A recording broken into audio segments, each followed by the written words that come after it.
The following program deals with a controversial subject. The theories expressed are not the only possible interpretation. The viewer is invited to make a judgment based on all available information.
the top talents in the comic book business are here to tell everything they know.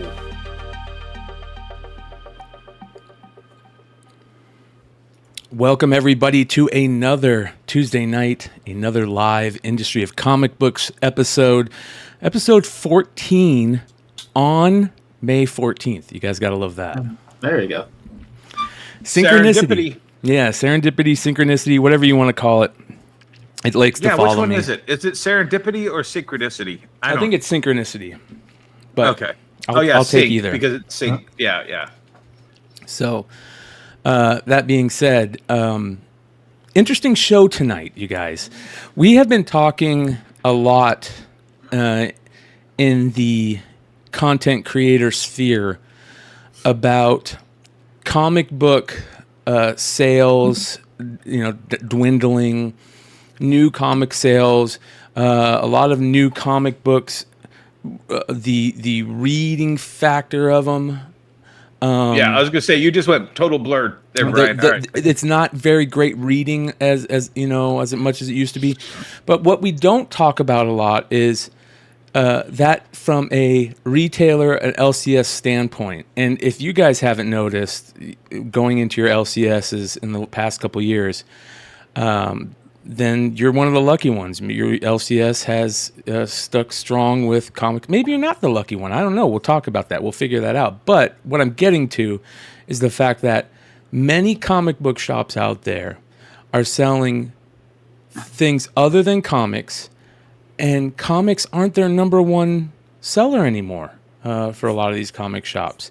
And we're going to get into that. We're going to talk about pivoting in the current comic book industry. As you guys know, I'm here with two longtime LCS owners, been in the industry for many years, comic book veterans, Jesse James and Dennis Barger. Of course, we're going to talk about the local comic shop because these guys have been doing it for a long time. So, how you guys doing today? Good. I'm doing great. So every once in a while, and this is more to the audience to explain some stuff. Every once in a while, we have guests, and we stack the knowledge on top of each other, and we have to take some time to kind of digest what we've been talking about, and then kind of bring it forward to the stage for you guys to see what we're building towards. Jesse started this trend 8 or 9 years ago, Jesse? When you got ready? 9 years ago. Yep. Yeah. Oh, 7 years ago. 7 years ago. Yep. Okay, and I followed suit shortly thereafter at 5 years ago, off and on, but for the most part, right after I closed my Lincoln Park store and had my heart attack. So when we start breaking down these trends, we start talking about the John Tyler Christopher model. Start talking about Marat and was it John or Joe? Yeah, John. John. Doing the Evangeline Omnibus. And then we talk about, Ethan Van Sciver having this successful crowdfunding. And Devil's Due. Devil's Due is doing stuff that nobody is doing with the NFT space and the all of this kind of stuff. So we start bringing all of these things to you. We want you to understand where this industry is going. And when you look at Jesse, God, this is the most confusing thing. I cannot figure out how to point to Jesse. Use your other hand. Yeah. Yeah, I know. I just did it again. Yeah. Fuck it. So when we start looking at Jesse, 7 years now without a single new book, without predominantly new books, right. And you look at but see, now I can't. Okay, so Jesse's over here. Yep. Okay, so and then for me to open up my new business model store 2 years ago now, you have to look at why is that, and to kind of bring it around to the audience and to move this story forward. It's because we don't have faith in the traditional comic book store. It's why we ask every one of our guests, what is a comic book store? because for the most part, Jesse and I have broken that trend. We've retrained the customer base to be looking for something else. And I think that the industry is also looking for that something else. They just don't know that they are. Jesse, do you want to chime in? Yeah, Brian, do you have that picture I sent you? Which one? The one at the cash register. where did you send it to me? I send it to you on your phone.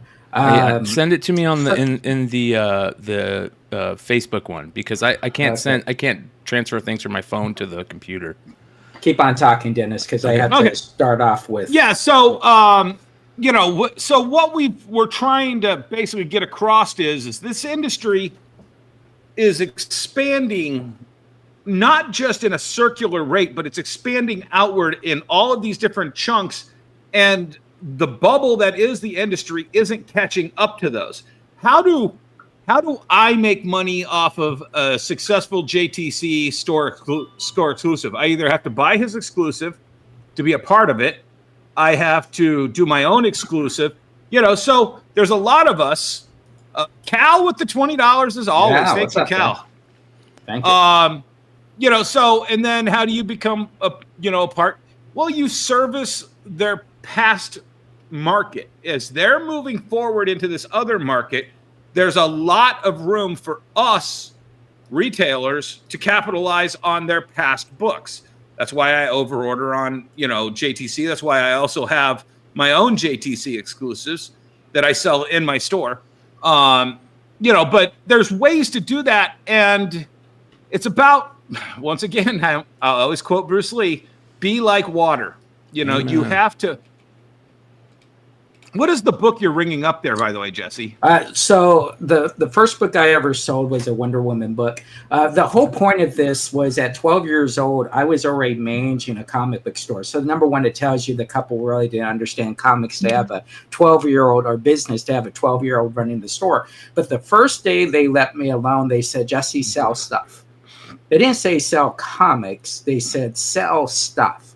And what a comic book store has to learn, not only how to pivot, they have to learn about their customer. And most customers buy collectibles. So comics is part of that collectible world. And what we have done in my case, over 42 years, we have stacked more stuff into that genre, that column of product. Very, very interesting as we get into modern day comic book world, or basic business 101 is a very simple thing: sales per square feet. It doesn't say comic books per square feet. It says sales per square feet. So if you have a 500 square foot store, that doesn't mean you have 500 square foot of space to sell. You have ADA, right, which is 3 feet. So now you're knocking out about 300 square feet. So technically not 300. In a 500 square foot store, you're knocking out 100. So basically you only got 400 square feet to sell with a cash register, right? And a back room space. So it's been very unique now. When you digest your sales, a lot of people in the comic book world will say, oh, we did $500, and not actually understand, well, 400 of it today was Pokemon cards, or $300 were Pops, or whatever it is. So we're in a unique world where a comic book store has to sell a whole bunch of collectibles to a whole bunch of different customers, and then on the flip end, hope that one customer is buying a whole bunch of different genres in your store. Hopefully that made it a little bit more sense. And Jesse, I know, Jesse, when we were talking on the pre-show, you were like, oh, we're not going to talk numbers. You know what? I am going to talk numbers today. I will be upfront with my numbers today. So as people know, I ran the New Concept comic book store for 8 months and then pulled the trigger on opening a second store. My feeling was this new concept of just getting my mind right about what this store is. I said, well, there's only two things you can do. You can take it to scale and do the exact same store someplace else, 30 miles minimum away. Then I'd be in a car 2 hours a day, half hour there, half hour back, whatever. Traffic jams, etc. Or you could try it with a different genre. So I started pulling genres out of the comic book store and then added new genres to it. And that's why we pulled the little bit of manga that we sold and said, let's expand manga. And then we said, okay, well, we're doing physical. I love physical media. I really want to push physical media, but let's take DVDs out and add more DVDs. Let's add video games because we didn't really have the space to do video games. So today, a Tuesday, which if you recall, my first retailer summit, one of my mentors who's out by you, Brian, Al Kaplan. Al Kaplan asked a room full of retailers. I want to say there was probably about 200 retailers in that room. Were you at that? No. Guerrilla marketing seminar? Mm-hmm. No. Okay. So he goes, how many people are closed on Sunday? And a handful of people raise their hand. How many people are closed on Monday? Keep your hands up. And then at the end of it was all of these people that were closed on one day or another. And it was 90% of the room, 90% of the room. He goes, okay, I want everyone with their hand raised to look around the room and see the people that didn't raise their hand. Those are the smartest people in here because you don't get to choose when your customers spend their money. So today, for instance, I have the comic book store, and I'll just tell you, the comic book store did $150 on a day traditionally at most comic book stores is dead. A lot of them close on Tuesday because they have to process their order, blah, blah, blah. There's no new books on the shelf if they're not breaking the rules. And it's traditionally a dead day. However, the comic book store did $150 today. I know they sold some comics. They sold some Pokemon. They sold a couple big items, $20, $30 items. The record store did $400 today. We sold a Muppets vinyl record for $25. I sold a DVD player, TV DVD combo for $25. I sold headphones to somebody who they wanted headphones for their old iPhone. And I just happened to have a brand new set of, we did $400. Now, I'm not locked into that new comic day, Wednesday, blah, blah, blah, blah, blah. I have one store that did $400. I have one store that did $150. I don't, at the end of the day, after the cash register's counted and that money goes in my my little envelope for dropping, and, the credit card processing is already on its way. I don't care where it came from. We did $550 on a Tuesday, which, Jesse, I don't know if you remember your old numbers, but $550 on a Tuesday in a comic book store is a lot of money. Yeah, I think what you want to look at is when comics started adding stuff, it was we'll add action figures and posters. That's what and shirts. Those were probably the first three things added to a store, were those three things. And back in the day, it was, well, if I add this shirt, that means that's one less New Mutants #1 I can buy that day that it comes out, right? So you're adding and subtracting, adding and subtracting, adding and subtracting. Well, and all of that product was sold to us by one or two distributors. Right, exactly. So you didn't have the abundance of opportunities. Keep in mind, I don't even know how we ordered in 1982. I think they sent out this cheesy ass copy cheat to us, right? And we just checked off stuff. It was photocopies. Stapled together. And we just mailed it back, and we hope we got those orders. So as we evolve over time, we're trying to watch our customers. We're trying to say, what is important? If I spend $5 here, where I lose $5 in comic book sales, if I buy movie posters, where do I put those in the store? That's a lot of space. So there's a lot of things that go into opening up a comic book store. But I think you have to, I know, Dennis, you said at the end of the day, you don't care where that money comes from, but you have to also be smart when you buy, right? And you have to say, XYZ came in music. Well, music is not exactly the easiest things to buy, right? You got a lot of different dealers, and you're working with a lot of stuff. Comics, you have people bringing them in. I'm sure they bring in music stuff as well. So, I just bought 80 trade paperbacks today. Yeah, exactly. So we're always buying to resell. But what we have to do is we have to make sure we're buying stuff that we can actually sell. If we bring back, I know you love Pogs, and I bring back Pogs and I put them in a display case, but no one is actually here for Pogs, then that money is sitting. And I don't think we're in that world where money sits anymore as far as the LCS goes. Here's the thing. I would disagree with you only from a standpoint of what is selling. Right. And Brian, if you can look in our private chat, I dropped in that link. Look at this list. This kind of blew my mind when we were doing the pre-show for this. The top 20 graphic novels for the full year of 2023. Okay, this blows my mind. Teenage Mutant Ninja Last Turtle, that doesn't blow my mind. Something is killing the children. It's been cyclic. But both of those stories were started right around COVID. So you got to figure those are 2 to 3 year old products. Saga, I don't know. Is Saga 10 the pickup, the new volume for the pickup? I can't remember where Saga left off before the break. I'm sure it is.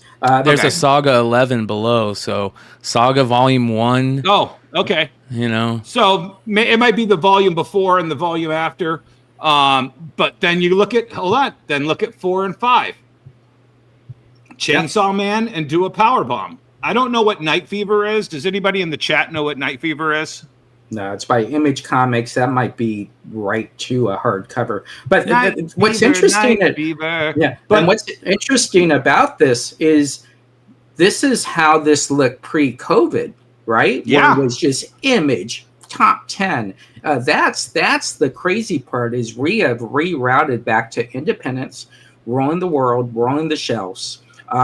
They're more talked about when you're in forums or talking to somebody. They traditionally bring up these independents. Keep in mind, in 1982 at the comic book store I worked at, independents weren't even allowed on the floor. Right. They were considered, oh my gosh, that's underground. Pray tell we sell something with turtles on it. But when you look at this list, you have to get to number 8 before you find a big 2. Yep. You got to get to number 10. And it's not even find. And the funny thing is, it's not even that big of a story. I mean, it's an older story. They're basing the new Supergirl on it. So now think of all the books that Marvel and DC put out, and this is where I want to get to. This is what I brought this up for. And then Dogman, that's a book. Nice House on the Lake, that's DC, but it's their side imprint. Berserk, that's Dark Horse. Berserk is. Oh, that's the different Berserk. Yeah. I was thinking that's IDW. Right. Yeah. Demon Slayer, Sandman Book 1 because the TV show was hot last year and the year before. But Jesse, I think you can put money to sleep because right now the reason. Think of all the trade paperbacks Marvel and DC published in 2023, and think of all the stuff they've already published this year that is never going to hit this top 20 list. Why? Because this top 20 list doesn't include Amazon sales. Those are all outside of the distributor model. And I would say that a comic retailer who is sinking their money into graphic novels, I trust me, I get it. I go into some of these retailers and they've got a 16 by 8 foot bookshelf area of every Marvel, every DC, every hardcover, every omnibus that they can keep in stock. That's parking money, Jesse. This is interesting. This is interesting to me. First of all, it's only Comic Hub data. Can you guys explain Comic Hub data again for everybody? Jesse, you want to do it? Yeah, so you go ahead. Because I want to read this as you're talking. Okay. So. Yeah, so Comic Hub is the book scan people. This is one of the big things that Comics Pro actively participates in. Brian Hibbs, one of the most famous retailers, he is a huge number cruncher when it comes to Comic Hub and the POS data and this kind of stuff. And that's why you're going to see some of those books, because those are the retailers who invest in carrying that other secondary merchandise. But I'd be very interested to see what the Amazon sales ranking is for every one of these books, because even with this being, there were over 125 stores using Comic Hub system. And Comic Hub, that's the guy out of Australia. Australia. Yeah. Stu. Yeah. Stu. Stu. Good Yep. guy. Good guy. Yep. I'm not going to pay to use a service that doesn't give me any data that I really care about. And it's a non-random sample of over 3,000 stores, which I can argue. This is a fluff piece, by the way, from ICV2. So it's going to make it sound way more official than it is. But this is 125 stores out of probably 300 to 400 stores that actually participate in Comics Pro. And of what Jesse and I have agreed is the 1,200 stores that are actually selling new books on a regular basis. Yeah, it's not 3,000 for sure. Yeah. So take this with a grain of salt. Yep. Well, I think the two things you're missing here is missing big box, right? If you put big box into these numbers are then completely flipped on us. What is big box? Is it just Borders? Would be Borders, Target, Walmart. But how many trades do you think Walmart and Target are actually selling, though, Jesse? Well, I can tell you right now, Dogman would be number one for both those companies. Well, yeah. So because that is the number one selling trade. I think when I look at this and I say, how am I going to sell this to my customer base? First thing, when you walk into a store, because you're not going to see something that's killing the children in a Walmart. At least I don't think you would. You're not going to see Berserk. There's some titles in here you would not see in those stores. But I think the interesting thing is when you walk into comic book stores and you see their trade section, there's three components of trade sections. One, they bought them outright, right? Hey, Superboy number 10's coming out. I need to order that. Number two, a collection came in and they put those on the shelf. And the third thing, which is the famous thing in the comic book world, is you just wait for them to clearance all the trade paperbacks to $2. Or DC or Marvel has their giant $1 buy one, get one free sale. And they just put those in boxes and say, oh, yeah, half off trades over here. And then when they want to clearance out a trade, they'll just throw it in with that pile. Right. Because I think as a comic book store, as I look at trades, I look at trades as a keystone, right? Well, not a keystone if you're buying now and sell, but traditionally keystone is I'm paying $10 for that trade. It probably retails for $19.99 or $20.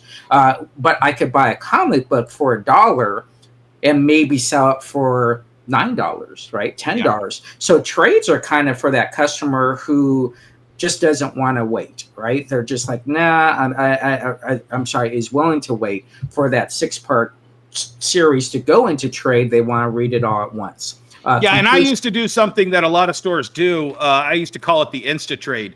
When issue 5 or issue 6 of a storyline would finish up, I would over order of 1 through 5, and then I knew how many I had.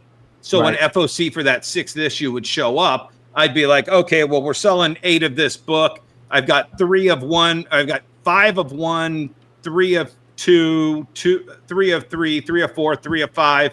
I will order 8 plus 3.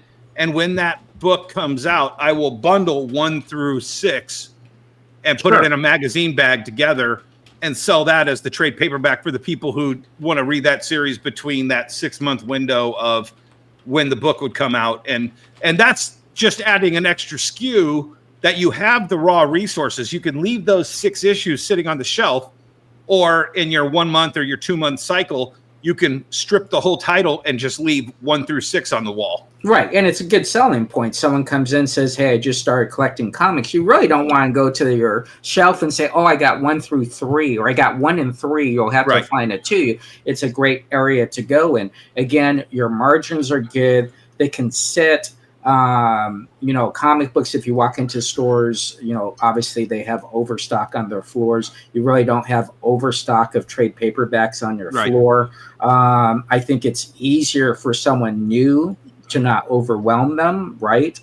So that's a very, very good way to do it. But then it comics are kind of funny, because if you show someone a Lazarus, you tend to show them a Saga, and then you tend to show them a whatever Image book, and you forget, oh my gosh, they're really looking for stories, not a publisher, and we get stuck in that. Well, and that's another one of the benefits of the comic retailer and the comic retailer employee that we always talk about, Jesse, is the depth of knowledge in that comic employee is so important, because I remember we had a customer came in, and this was before TV shows or any of that. She was like, "Oh, I really like Preacher back in the day. And what else do you got like that's Preacher?" And one of my employees was like, what do you think about Crossed? And Garth she went Ennis. right into Cross and loved it. Yeah.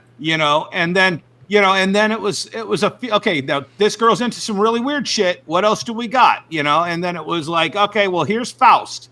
Here's, Right. And but the thing is if you just get in that mindset, oh, well, here's Preacher and here's Why the Last Man, because I only know Vertigo. Right. You're sitting there with blinders on, and you're not feeding the customer what they want. Sure. I think when you get into stores carrying Crossed on their floor, well, you probably don't have it on your floor. I don't know. We had it on our floor at first. That's your extreme store. If you're carrying Crossed on your floor, you're carrying Underground, you're carrying Naughty, you're carrying Strong Women, all that stuff, right? You don't have limitations. A lot of these stores you go into across the nation, I mean, you're not, trust me, you ain't, even if you ask, oh, we would never carry that, which I always thought was funny when a store tells you we would never carry that, then why would I buy from you? I remember I was sitting at the retailer summit when Brian from Action Lab was up on stage. And he came out because he knew we were selling at that time 50 zombie tramps a month. Yeah. Thanks to my employee Trish, who hand sold every copy of Zombie Tramp because she just loved it. And I remember somebody was like, "You actually sell that?" I go, "Dude, it outsells Batman." And they're like, "Get the fuck out of here, Dennis. It does not outsell." I'm like, Batman has one cover a month. I sell 35 Batmans. Zombie Tramp has 8 fucking covers, and I have 5 people who buy every one of those 8 covers. That's 40 right there. And on top of that, there's always an extra couple copies for her at hand sell. And it just blew their mind that something like Zombie Tramp with this just archaic business model could outsell Batman. Yeah. Yeah, and you got to keep in mind, Zombie Tramp back in the day, I'm not talking about modern Zombie Tramp, I'm talking about original Dan Mendoza Action Lab product that old was school.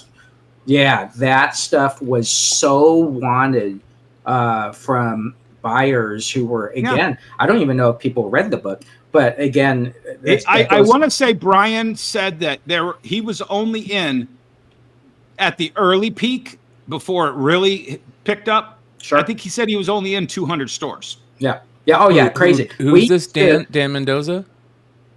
Yeah, Dan Mendoza. Yeah, well, Brian is the publisher of Action Lab. Okay. I can't remember. Exactly. It starts with an S. I can't remember his last name. Yeah, we did so well with Zombie Tramp. I would tell Diamond at the end, I'll take all the copies, even if they were damaged, right? Because that's how well it did.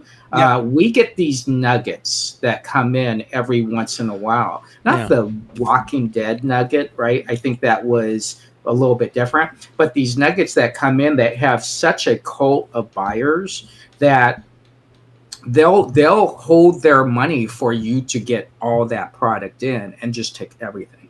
And not just that, Jesse. They are the best word of mouth. Sure. Because when they start talking about in their little secret Zombie Tramp forums and all that, they'd be like, "Hey, I went to 8 stores today and I didn't find Zombie Tramp." And then, "Oh, dude, I just went to Wonder World and they have the last 6 issues are on the wall and blah, blah, blah." And then we would get a new customer, and that's your chance to steal. Sure. What I can't remember what game show that is. Here's your chance to steal. And you could take a customer away from another store, and then all of a sudden you're playing with an entirely new game. Right. That's where you define yourself. I remember when Saga #1 came out, we ordered tons of them. I tell this story all the time, and we had them out on the wall, and then they sold out, went to second print. And so we pulled a bunch of them out. We raised the price on the current wall stock because that's what we do, because people hated me for it. But guess what? They had the book. We're $9.99 a piece, and they're selling for $20 on eBay. Yep. All right, there you go. And the store up the road, one of the biggest retailers in the Detroit area, one of the biggest stores in the Detroit area, they ordered like 10 copies. Yeah. And we were sitting on copies of that for forever. I want to say like close to 5 years. I finally CGC'd them and sold them all. This makes me want to bring something up. So I want to kind of rein this back into something interesting. So, you know, for the people watching the show, I know a lot of you are kind of like, for the most part, not understanding a lot of this. So I'm going to take it from my point of view. I remember years ago, when Jesse, you were doing new issues, Walking Dead was coming out. It was you guys. How many would you order of every Walking Dead issue? 1,000 of each cover. And there would be 1,000 of each Walking Dead, Harley Quinn, Deadpool, at least those three. Tons of them, stacks. You had tables with stacks of new issues every day, every Wednesday, right? And I remember when you told me that you were going to stop selling new issues, I was like, he's not going to be here much longer. You know, that sucks. I hope it works. Explain to the people. Brian, can I pause you for a second? That wouldn't be the first time somebody thought Jesse and I were going to be bankrupt in a month. So explain to me the thought process of why you decided to stop selling new issue comic books. I think to put it in a very simple mold, when I came into this business, I always understood that if I focused on independents and not Marvel and DC, that I would actually technically get more customers, right?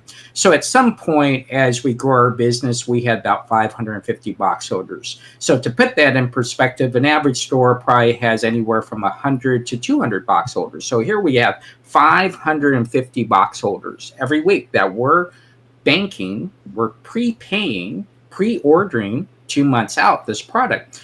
So when I first started, my invoices were probably about $500 to $1,000 a week.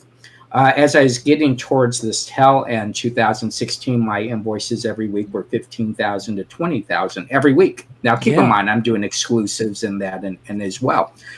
But when you have 550 box holders, you also start to realize, wow, only about 300 are picking up their boxes, right?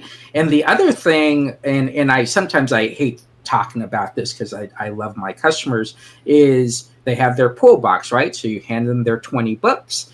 They walk, I'm going to walk around the store. Yep. And they get back. I'm ready to check out. And I'm like, well, wait a minute. He's only got 10 books now, right? Because he's too embarrassed to say, oh, no, I don't want these books, right? And he's just then go around. He's then put them in stacks. You find them. Luckily, Jesse, you can just call up Diamond and send those back to him, right? Right. Exactly. Yeah. So, well, no, we have to tell people. So the entire comic book shop model that kind of scratched itself out from the newsstand model, and we have to go back about 30 years so that we can explain this.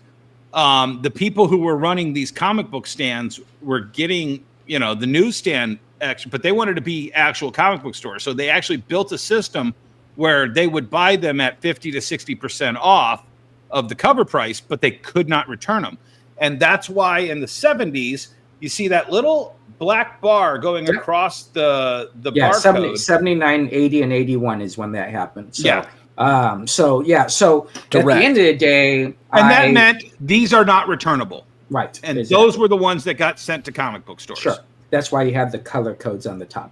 So every day, every time I'd buy a collection, I'd be all excited. I spend $100 and I'd do $1,000 on this collection, right? In a couple of days. And so one day I bought a collection and I was actually there. My team bought the collection. I would have probably paid the person more, but we paid about $500 and we did about 10 grand on it, right? And I'm looking at my numbers. I'm saying, yeah, but when I sell 10 grand in new issues, I only make about $1,500 because I have to eat everything I didn't sell for the next week. Okay, so that's what I wanted to get to real quick. I want everybody to understand this. So the comic book stores, as comic book collectors, and especially coming from the flipper, standpoint that I come from with CBSI and everything, that whole thing was one of the death is like, you know, you wanted to be able to go into a store, have all the new books there, all the old books they didn't sell, so you can go through them and and have collections too, right? But when you realize that a store is only making that much profit off of new issues, and he's making 10 times the profit off of back issues, that's crazy to me. That is just... Right. I And feel so what like happens, it should be so much closer, but... Right, but here's the problem with comic books. Comic books come out every single week, so there's not like, oh, once a month I have this bill coming in. No, I have a bill coming in. So when I'm paying that bill on Tuesday, I have to be careful not to spend too much because I got next Tuesday's bill coming in, which is another 15 to 20 grand, right? And so my story is a little bit different. I have a good relationship with Diamond. I have this huge customer base, and I just woke up one day and said, this doesn't make sense, right? Yes, I'm doing all these Rick and Morty exclusives and Bob's Burger and doing great at it, but you're also chasing. And the worst part about chasing is you're chasing customers, right? It doesn't matter that it's one customer who hasn't picked up their box that's $20. It's the 50 customers that haven't picked up their box for $20. How long do you keep and 5 of them are whales because they Right. didn't want to come in, and Right, they got exactly. a G in the box. And Dennis knows this. The second you close a box and you put it out on the floor, I don't care if it's 6 weeks, 8 weeks, 12 weeks, guess who's in that night? That customer. Oh, I'm here to pick up my box. Well, dude, I haven't heard from you for 3 weeks. Or 3 months. So and the last problem, time you were in, you put back half your shit. So problem number one with selling new issues is the amount of money you're making. Your margins are so small. You know what? Actually, I won't say that's problem number one. Well, The hold on. margins That's are one of the small, problems. That's one of the but they problems. are I'm not saying it's predictable. problem number one. Okay, so that's problem number one. Problem number two, the quality of the content in these books is not really that great anymore. So people aren't reading as much, and they're not. And the only reason that most people, from my point of view, are picking these books up is because they're collectors. They want to continue their run of Amazing Spider-Man, like we always talk about. Yep, Pokemon collectors. But the content isn't that good anymore. So you don't have it. And a perfect example of this is when Mark Miller had the two guys on and the shop owners, the longtime shop owners. I forget who they were right now. But the one guy says, we don't have parking lot readers anymore. We used to have guys that would come in, go into their car. You would catch them reading in their car. Not only that, you would have people come in, but while they are waiting in line, they're reading Walking Dead.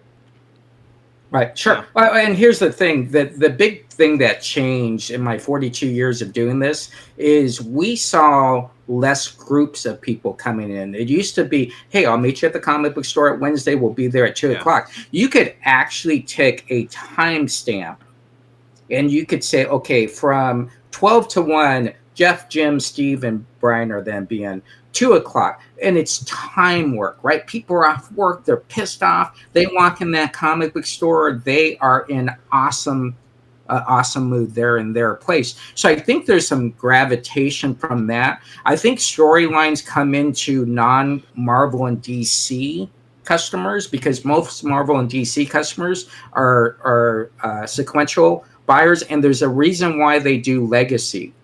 If you look at Legacy, where they put $25,978, is they're trying to keep that sequential customer still buying the book, whether they buy it or not. Because you got customers that buy 30, 60, 70 books a week. They're not reading those books every week. Shout out to Creed. So sequential. Creed dropped a $5 super chat. He says, the LCS can't profit as just a newsstand for one genre. Newsstands also sold papers, glamour, business, magazines, etc. And you're right. You're right. Yeah, no, and here's the thing. That gets us to our entire topic of tonight.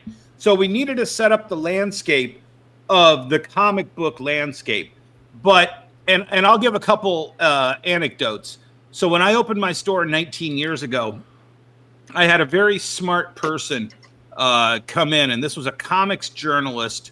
And I won't say his name. He passed away. It was a good friend of mine. And Bill Baker. Or Bill Barker. he wrote the Exit Interviews with Alan Moore and a bunch of other books. And he was like, Dennis, what are you doing, man? Floppies are going to be dead in 5 years. Just get into nothing but trade paperbacks. And then I just remember everybody is, for 19 years, I've heard everybody say, oh, this aspect is dead. This aspect. And then 10 years ago, the Funko Pop was invented. And all of the stores became Funko Pop shops. And then it was right around that same time, Diamond decided that we had to have, at one point, I think we had 50 different bottle openers that we were keeping evergreen. And, and I'm just like, and then they would hit the Diamond Blizzard sale every Christmas to stock up on at, 80% off, 90% off. So there became this period of time where the focus of the industry was feeding us this other product that wasn't the comic books. And you hear me say this on all of these shows. I want a comic book that you sell just as hard on issue 3 as you do on issue 1, or that you do on the trade paperback. I want to hear you selling every issue. And the industry stopped doing that 10 years ago. There are people who are the exception, but the industry stopped selling comic books after issue number 1. I hear Comics Pro happen, and I look through all the press releases, and as Jesse likes to fondly say, you mean 5 seconds after they announced it and we got to read it online instead of having to go to the convention? Yeah. And I read every one of those and go, this isn't going to move the needle. And I think, I can't remember where the line is, but it's like, please tell me you have more than just this. Tell me you didn't just, put everything on the line for this. When I hear that 500 retailers are gathered in a room, you better be telling them something astronomical that's going to save this industry. And it's never that. Yeah. And, the 7-Eleven comic thing, not everybody has a comic book store, right? So they have to have these venues to go to 7-Eleven, which we called the eBay racks back in the day because we didn't have eBay, and that was your eBay rack. But what happens now, I think there's so many different ways to buy your comics. So you have to, I always tell people this as one of the big live streamers out there, I can't tell you how many people will buy 20 books from me every single week, local pickup, walk into the store. Hey, John, what's going on? I got your books for you. Why don't you go ahead and look? Oh, no, I don't have time. I'll come back. They don't look around in a comic book store. They don't know how to look around in a comic book store because they've never been into a comic book store because they've been brought up with live streaming. Interesting. Right? That is so or interesting. They've been, buying on a web page, right? So they're used to doing it on their phone. So they don't actually know how to look. So how would I find Amazing Spider-Man 515? Oh, you would go to that box and they don't know that. Right? Most of them are introverts. Most of them look down. They don't even look at you in the face. The conversations are very short. So I think a comic book store owner has to really pivot a lot and understand that the way I sold in 1982 in a comic book store is so drastic, right? Even though I was just selling comics, it's so drastic nowadays. Back then, I remember people literally reading almost the whole comic book to decide if they were then buy it. Right? Now they look at I like that cover, and they walk out. So we are in a different period. Well, can I just pause for 1 second there, Jesse? They also, right here, right where we are right now, they go to the YouTube space. They wait for somebody else to buy the comic book and to read the comic book and to give their opinion on whether or not they want to read that. Just in the chat, people are like, can somebody name a comic book? And Brett Smith, one of my friends, he's in the chat saying Tom King, Tom Taylor, 2 best out today, Wonder Woman and Nightwing. But the point is I guarantee you there's 5 YouTube shows that hate Tom King and Tom Taylor and told you not to buy either of those. So there, and it gets into the headspace of, well, now you got the comic book publisher who invested in this writer and this artist, and then they sold it to the retailer, and the retailer ordered his non-refundable, books, his non-returnable books, and those books hit the wall, and now a YouTuber that has 1,000 followers picks that book up on Tuesday from his retailer buddy and reads it on his show Tuesday night, and Wednesday morning, and the retailer opens up that front door, 1,000 people have already watched a show saying this is the worst comic I read all week, and then it gathers dust on the shelf. Yeah, and that's what you're trying to figure out. Are you have comic book collectors, you have comic book flippers, all this stuff, right? And you're trying to determine each customer that walks in, how you're going to sell that customer. Again, going all the way back to sales per square feet, how are you going to sell that customer? If you sell someone only when they come in and pull up their pull box and they buy everything in their pull box and they walked out, you're losing. You're technically losing. You got to sell them something, even if it's a drink. You have to have that win there, right? So, and that's what, that's another. And I'll just say this: the comic industry, unbeknownst to themselves, the people who are supposed to be watching over to make sure we're selling comic books, if you notice something interesting in the Eisner nominees and the Eisner winners going back about 10 to 15 years, all of a sudden the coffee shop comic book store was elevated as a role model that we were supposed to achieve to. They wanted us to, and I just always looked at that and go, well, okay, I get it, but that's a $1 million build out for a comic book store in Seattle.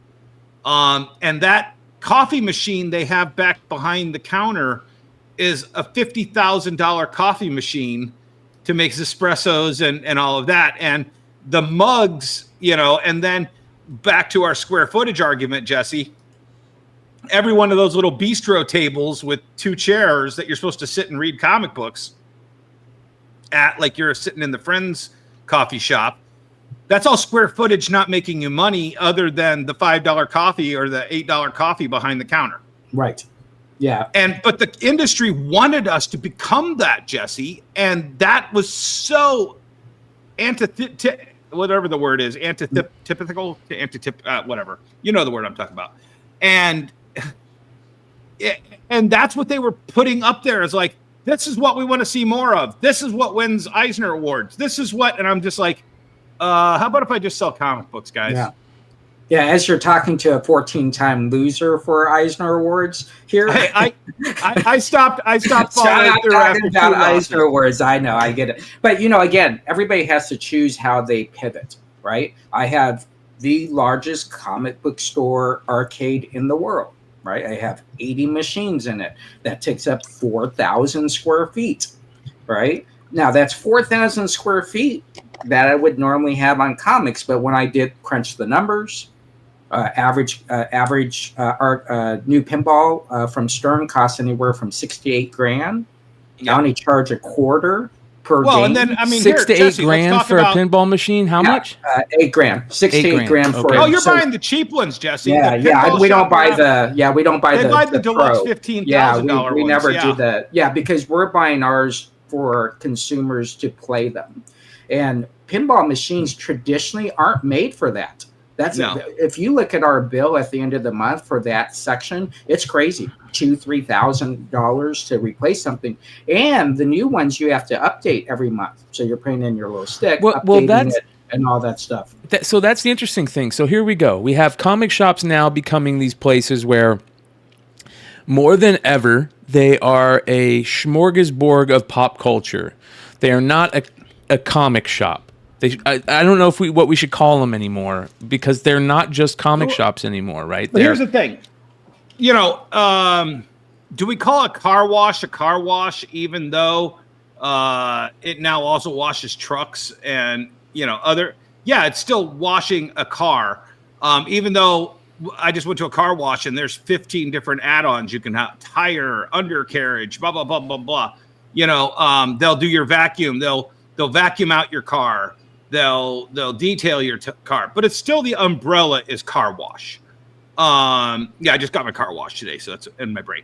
But comics shop is the umbrella. I've always said this. It's the umbrella for geekdom. It's the first geekdom to be recognized and then it's the first thing to start sprouting out. So in the garden of geekdom, the comic shop is the garden, and everything sprouts from there. Funko Pops started with geek properties. You know, that's what made Funko successful. Jesse's talked about posters and shirts. Those came out of all graffiti. I think the first ones were graffiti, right? Or Heroes World. Yeah, graffiti. Yeah, graffiti. Designs. Yeah. I remember that. Yeah. Graffiti designs. Yeah. Yeah, so, you know, those came out of the comic world. That's Bob from, you know, who, I forget what he first did, but he had that backdoor deal with DC, and he could do whatever he wanted. Sure. And he made leather-bound copies of Dark Knight, and they were great. And he made T-shirts, and he made cardboard stand-ups, and they all got sold through, like, Capital and Diamond back in the day. And so it still popped up in comic book stores. So even if something pops up out of left field, like Hot Toys, you know, even if Hot Toys is doing Aliens, which comes from a movie, they became Hot Toys selling Iron Man and Hulk and Captain America from the Marvel movies. You know, so you just kind of have to put this stuff in perspective. I think the comic book store is still the umbrella. And even if it doesn't sell comic books, in the Garden of Geekdom with Dennis Barger. That's right. But even if it doesn't, if we stop selling comic books, the business model is still comic book related merchandise. Right. And it's a draw. So, you know, as we get, you know, into those 20 years of having our stores and so you already have a community of buyers coming in that are expecting comics from you, and you will branch off. And sometimes the branch off, as I explain to a lot of people, as I coach a lot of people, is your branch off might not be the dad buying the comic books, it's the son going over to buy the Lorcana cards, right? So you're trying to do generational sales on everything. Right? The second I see a kid on his phone, I'm not even showing them comic books anymore. I'm pushing them over to the Pokemon. Say, hey, did you see the Pokemon section? Do you have we got the retro game section. Go check that out.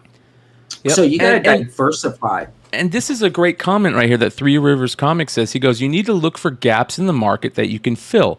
When Toys R Us disappeared, a lot of comic shops filled the gap as toy dealers, for example. I just recently saw an article that asked, what happened to the toy section of all these places? I mean, there's very few places I watched that one too. Yeah. I watched that one too. We're on the same algorithm, Brian. You know, and that is a major deal. So there's no more, you know, toy stores. There's not very many arcades anymore. Okay. Right. There's other places that the gaps are being filled at a comic book store. Now, here's the problem.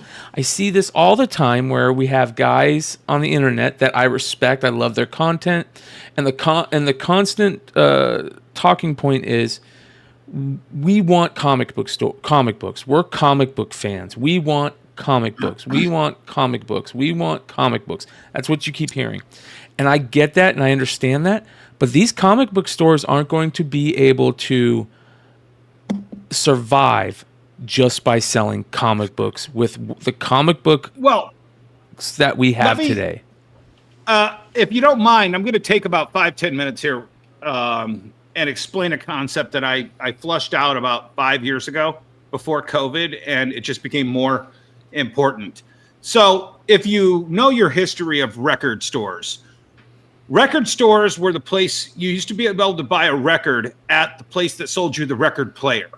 If you watch that movie, That Thing You Do, there used to be a little record store downtown of every town, and they sold 45s and long-playing albums. You used to be able to buy them at Sears, where you would buy your record player, or, you know, Smith's Appliances. Then all of a sudden, places like Five and Dimes would start selling records. Kresge, which turned into Kmart, started selling records. There was always this one entity, that little shop downtown. I call it the hippie record store, and you'll see why. And for those of you that are older, you'll remember as you got these regional places like Sam Goody in every mall and all of these places. That hippie record store got smaller and smaller, and they got pushed further and further out of downtown. And there was always this one place on the edge of town where you would always find the hippie record store. And as they sold less and less records, less and less people were coming in for 45s around the 70s, because there was no more jukeboxes that played 45s. And then by the 80s, I think 45s were dead by mid 80s. And then the DVD or the CD came along. They couldn't afford to stock CDs because that was when the Walmart started showing up and doing it. And that's when Virgin Record and Tower Record started expanding all over the country. But that hippie record store figured out something on the edge of town. Well, all the people that are coming in here since the 60s are all stoners. Maybe we should start selling some glass pipes and some little feather clips. And you know what? I got that wall that used to be full of LPs. Why don't I put some blacklight posters over there? And, you know, they all are living in their parents' house. So let's sell some incense so the mom and dad don't go down to the basement and find out what they're smoking. And those hippie record stores, as the records started becoming this much of their product mix, all of this other stuff. If you're from the Detroit area, you'll know there's a place over on Michigan Avenue called The Station. They actually started selling stripper clothes because the strippers were coming in for the pot supplies. So they're like, hey, you want to buy go-go boots from us? You want to buy stripper skirts? You want to buy T-shirts and things G-strings? that used to be out. Yeah. It used to be a place called Shirts and Things out here in Arizona. Zia Records went through that stage. Spencer said that. Spencer started adopting. Yeah. So as you start seeing your product mix, now here's the thing. They never took off the sign that said we're a record store. And then that product mix became here, and they just started selling used CDs and used albums and used VHS tapes and used DVDs. And they were selling probably more incense and more glass pipes than they were records at a certain point. But then a little thing happened. And if the chat can guess it, I'll give you an applause, chat. There was one person who sent the entire industry back to those hippie record stores. Does anybody know who it was? Okay, Brian, Jesse, do you know who it was? Jack White said, I'm only going to release this next album on vinyl, and you have to find a record store to buy it. And all of the kids that had never been to a record store had to seek out, where's the record store? And all these hippie record stores out in the middle of nowhere started getting 10, 20, 50, 100 kids coming to buy albums. And when they found the albums, I'm sure they bought the incense and the glass pipes too. But all of a sudden, the incense and the glass pipes and the blacklight posters, and it all started to shrink. And that is what a comic book store is to me. If we get to a point where comic books shrink to the size of records in a hippie record store, we will still have Funko Pops. We'll still have action figures. We'll still have Pogs, Jesse. We'll still have all of the things that are under that umbrella that we will be able to still call ourselves a comic book store until some period of time where Justin Bieber says, hey guys, I've got my new comic book coming out and I want you all to go. I threw that out there. I don't know. It probably is going to be Taylor Swift. And all of a sudden comic book stores are cool again. That's right. What we have to hope for. Right. And that's a generational statement there when you do, because as generational, we grow up in comic book stores. Like Dennis, you had asked that question about how many people work in a comic book store that now own comic book stores. So it's a generational kind of feel, how you're taught, how you're grown up into it. There's not a lot of talk when someone buys a pop, but there's a ton of talk when someone buys Infinity Gauntlet 1 through 6, right? So there's some entertainment value. I think the biggest thing that you're seeing in the comments here is, again, there's 77,000 people that sell comic books on eBay. There's only 1,300 comic book stores. Right. So comic book stores are the minority when it comes to selling comics. Selling it. I saw the comment about selling in antique stores. That's great. That's wonderful. And if that's what you got to do to get product out, but a comic book store has a lot of rules we have to follow. That doesn't allow us to go into antique stores, or we're doing so much in that in our brick and mortar that we really can't go into antique stores. Yeah, I mean, you had booths at the Armadillo, didn't you? Yeah, I had them across the nation, all five brass armadillos. And so you didn't think I knew that, did you, Jesse? Yeah. I had a nice contract with there where they were filling the booths and everything, and so. There are ways to get your brand out there without using that square feet, but there's this whole generation and you see this all the time. How many stores have opened up and lasted more than 2 years? They don't, right? Because they're comic book fans that watch their YouTube channel for someone talking about comics who technically has never worked in a comic book store, and then again the comic book store, and they're going, "Whoa, what do you mean? Every week I got a bill." Right? Well, what's interesting is that everything changes with time. It's amazing how time, I never thought I would say the things I would say when I get older, and this is a perfect example of it. Comic book stores used to be that place, and we talk about this all the time with the guests we have on this channel. And I love when they say it's a place where you can walk in and feel, you can breathe that culture in. You can learn things. You can feel like you're safe. You're around other nerds. There's all those things. That doesn't happen anymore. You know where that happens? Yeah, right here. Right here on YouTube, on social media. That's not the comic book store anymore. And part of that is sad. Part of that is very sad. But here's my next question to you guys. Do the comic book store fans or the comic book store people out there, do they just need to pivot and adapt? Or is this worth fighting for anymore? Well, I guess I'll go first. So here's again where you got comic book store brick and mortar life, and then you got the social media world, and you can do both. I do both, and I feel I do it very well. But most comic book people that shop in a comic book store, I'm going to tell you, maybe 80% have no idea what their collection is worth. They don't care. They're just comic book collectors. They're filling those gaps.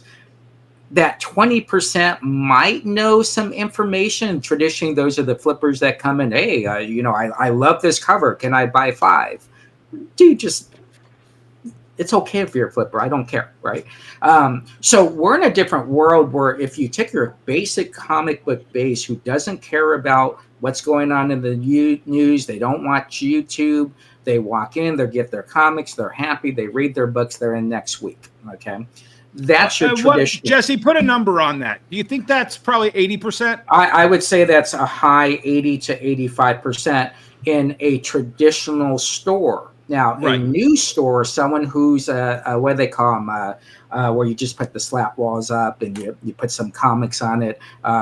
Cookie cutter store, right? If you go into a cookie cutter store, that might be a little bit different, right? You got the younger lad behind the counter who's talking about the YouTube show that they watched. And I'll tell you, and I think he watches this show too. So we had a little store up the road, and he said, "Hey, I modeled my store right after your first store, Dennis," when I went into his store. And he was doing the 9/8 modern variant market. He was doing all of the stuff that, if you watched one of Bryan's shows from 4 years ago, he had every book that was on the Hot 10 list, every variant, this, that, or the other thing. And last year he got bought out by the giant store that didn't order Saga. The same store that, was my number one competitor when I was doing new books. Those guys don't last long because it costs so much money to maintain that velocity. It's almost like the dinosaur who has to eat so much and then all that food is gone and the T-Rex just comes up over the corner as like, hey, you're fat enough to eat. Right. Well, and traditionally, if you open up a comic book store, you take your budget times 6. That's what you should have in the account before you even open up first day. Can I pay 6 months rent ahead of time? Can I Yeah. pay 6 months of power, electricity? Because it takes that long. You got to keep in mind, I opened in front of one of the top 5 stores in the world. I opened up down literally a street down from him. Why? Because I knew my service would be better. But I also knew it was then take me 6 months to a year to actually start making at least $1, right? Yeah. So I think there's a lot of adapting going on, but you have to decide. I shop at a comic book store that has no hours in Florida, that has no hours. His sign says we're open when I'm here, right? You walk in, his cash register is a calculator, and he only takes cash, right? But that's also where I found that Mr. T for $1. Put a pin in it, because I actually just figured out why a lot of these stores are only taking credit card now. Right. But we'll talk about that in a little bit. Yeah. And so, I go through his things, and I'm finding all these, $100 books for $1 or $2. Why? Because he hasn't priced anything in 20 years, right? Yeah. He doesn't care, right? And you have that comic book person. I do a thing on my show, and it's funny because half the people get in, then the other half are like, what the hell is he doing? I do smell tests on all my Golden Age and Silver Age books, right? Because I love the smell of Golden Age and Silver Age books. And but you can also see the younger guy going, what the hell is he doing, right? He's not used to paper in a comic. That's crazy. Well, they used to have and paper I want to talk about Three Rivers comment. It's common for most small businesses to be undercapitalized, and that is so true. However, in the comic book game, you are at a huge loss. Like if you're a restaurant, and you can lose food cost, and you can lose, meals, etc. But when you submit to this comic book game, it is a treadmill that you have to run 4 times harder on. Yep. Than most small businesses. If you open a wine store, you can still drink your wine. If you open a restaurant, you can still feed your family with the leftover food every night. You can't feed comic books, and you can't drink comic books. If you order a dud of a comic book, it is going to hang around your neck like Skate Man. Like an albatross. Yeah. When I first started, there was over 10,000 comic book stores. So to be down to 1,300, and keep in mind, when we say there's 1,300, that's with comic book stores being added at the same time. So when we go 10,000 to 1,300, we're adding comic book stores to keep that number at 1,300. I think we're adding 2 for every 1 we're losing right now, and then within a year we're losing that extra 1. Right. But the problem with that assessment is the requirements to open up a comic book store is completely different than when I first started, right? It's a fucking joke now. Yeah, it to think, and this is no disrespect because I know there's people in here that probably do this, but to be able to sell on YouTube, whatnot, eBay Live, Drip Network, and all this, and not have to actually go through what we went to actually open up a comic book store, and Diamond to say, yeah, I'll go ahead and let you get an account. Right. That was a tough part. I mean, and what happened was a lot of people back in the day would open up their store and then not get approved by Diamond.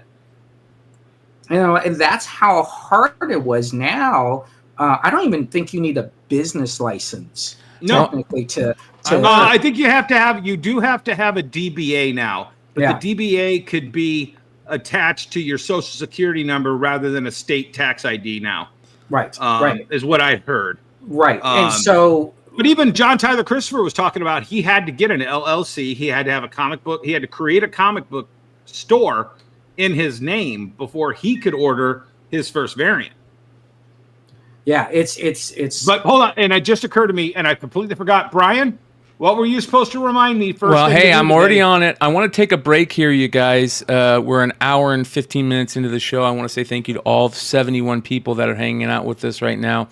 We got some interesting stuff that I want to show you guys here. Coming up, we have a show on Thursday. There we go. On Thursday. Well, I want to give a little bit of an introduction. Yeah. So on Jesse Thursday, and I like to Jesse and I like to pretend that we're the two of the most recognizable and name recognition comic book retailers as he takes his headphones off. Most people out there can name a total of 5, maybe 10 comic retailers if they really tried. Your personal retailer and a couple in the area. But there's one former comic retailer who I think might be the most known former comic retailer, and nobody really knows that he is a comic retailer.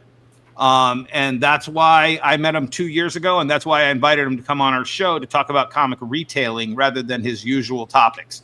So, Brian, if you want to play your teaser. Yeah, so basically, what is that? Gary from Nerdrotic, you guys, is going to come on the channel on Thursday. I don't know what's going on here.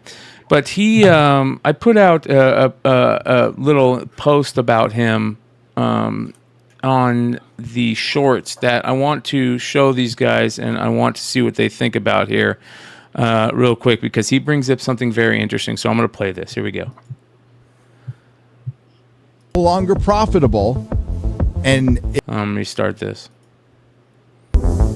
it is no longer profitable, and it is not a sustainable model. The variant scheme, basically. And I find it very hard to believe that they aim things at speculators. I know it's still going on, but it's not like it was in 2013. Like, it was good to be a speculator if you could flip your stuff quick. I can't see that now. Everybody does variants, and the market is saturated. And it's lying and manipulation. So when the industry has to resort to lying and manipulation, I can say that word, to convince the general public, and more importantly, their corporate overlords, that they're doing well, then you're not doing well, obviously. So that will be, you guys, this Thursday night. And the reason why I bring that up is because that is kind of like what we're talking about here. Yeah. Over the years, the comic book publishers have come up with all these little things, right, to get people to continue buying with them, other than quality of the content, right? Well, it reminds me once again about the record store. Unfiltered, because that just set me off. But go to Unfiltered. Well, hold on. I want to.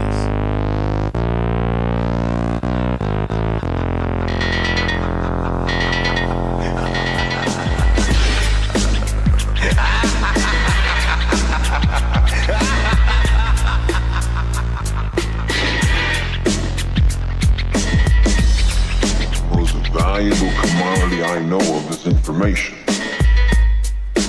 Wouldn't you agree? Let's get into it. All right.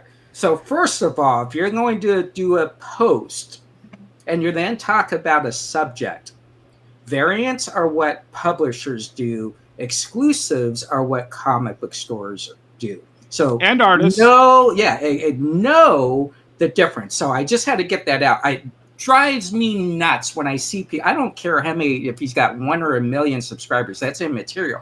Know what you're talking about before you start. What do you mean? Right? What do you mean? What did he say? Because he said variants. He was saying, well, variants, and these guys do variants, and that blah blah blah blah blah. No, he was talking about. He's not talking about retailer exclusives. I think he's talking about exclusives, because that's what he was talking about. He's talking about that as one part of the bigger picture. That was from 2 years ago, and he was talking about how 2013. How publishers.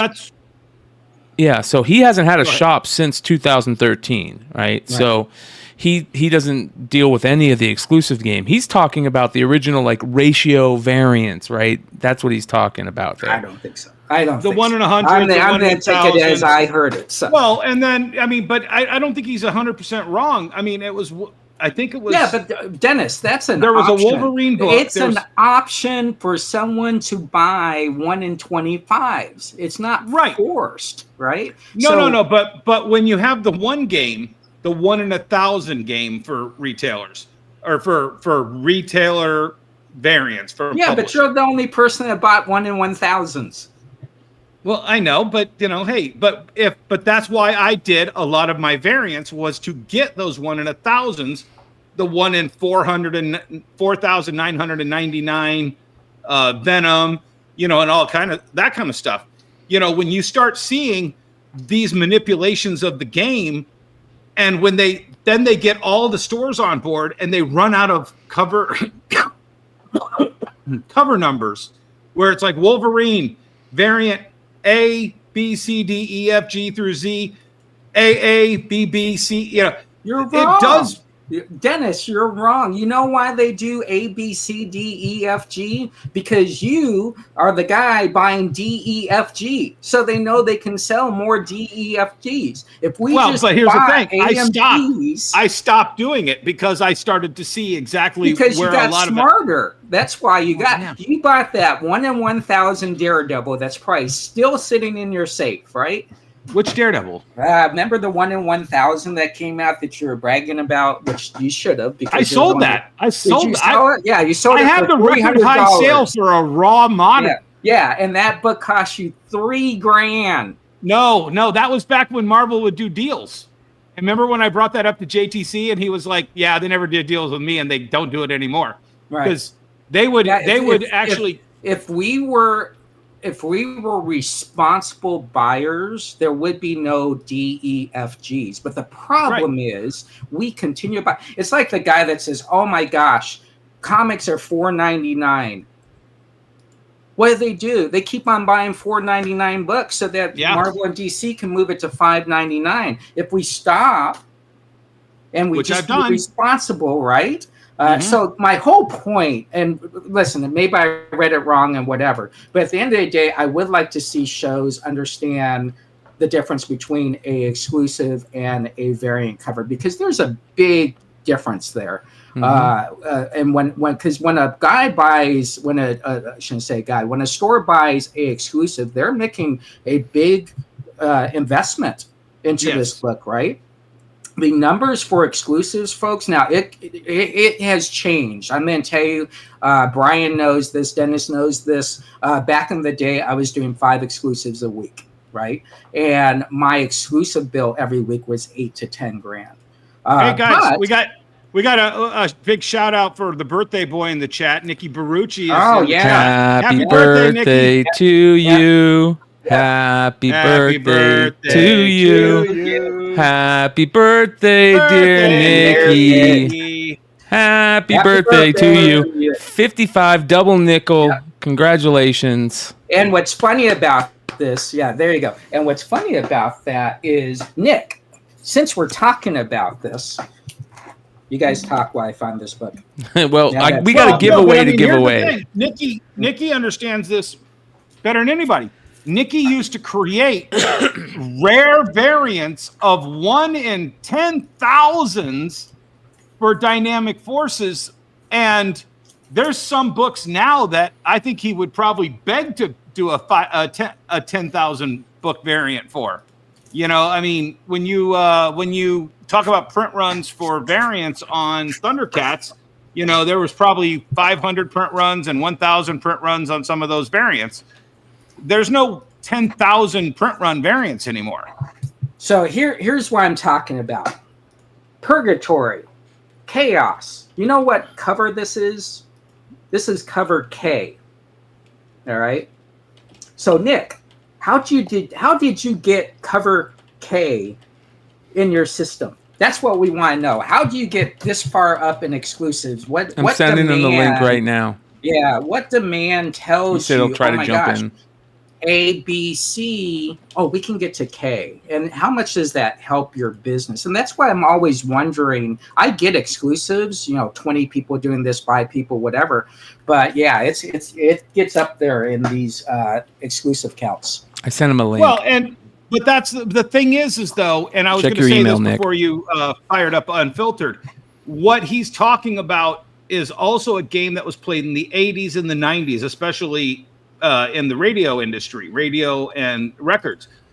If you payola a whole bunch of radio stations to be the number one song on the radio stations, you could get all those record store chains, all of those people to be just like you, Jesse, during the Walking Dead era. There's videos of Tower Records bringing pallets of records out and dropping them on the floor of the same record that was the #1 hit, because the radio stations were all bribed to call it the #1 song of the week. Ladies and gentlemen, the birthday boy, Nick Barucci. How you doing, Nick? What's going on, guys? How you doing? Good, awesome. So we're unfiltered, so you can say whatever you want. You can use any language that you want. I know you East Coast folks are a little bit different than us West Coast folks. But my first question is, how do you get to cover K? So, all right. As I said in the chat, there's no black and white. There's a lot of gray. One of the things that we think about when we're doing variants and retailer incentives, it's not just about selling more books to a degree. Sometimes you're doing a 10 copy incentive, you're doing a 15 copy incentive. You have to think about, will this allow retailers to put more books on the stand? So sometimes we may be looking at a series of incentives and we're saying this many retailers we know will buy at least 10 copies. This many retailers will buy 25 copies. How do we figure it out? So, for example, right now, the Space Ghost #2, we did a Joe Quesada FOC cover. So what we did was we did something we haven't done. I might be jumping around a bit, so forgive me because this was all unplanned. But when it came to Space Ghost, we're sitting there trying to think, how do we help as many retailers as possible make money, but also reward the retailers that support us the most, but yet support the retailers that are struggling probably.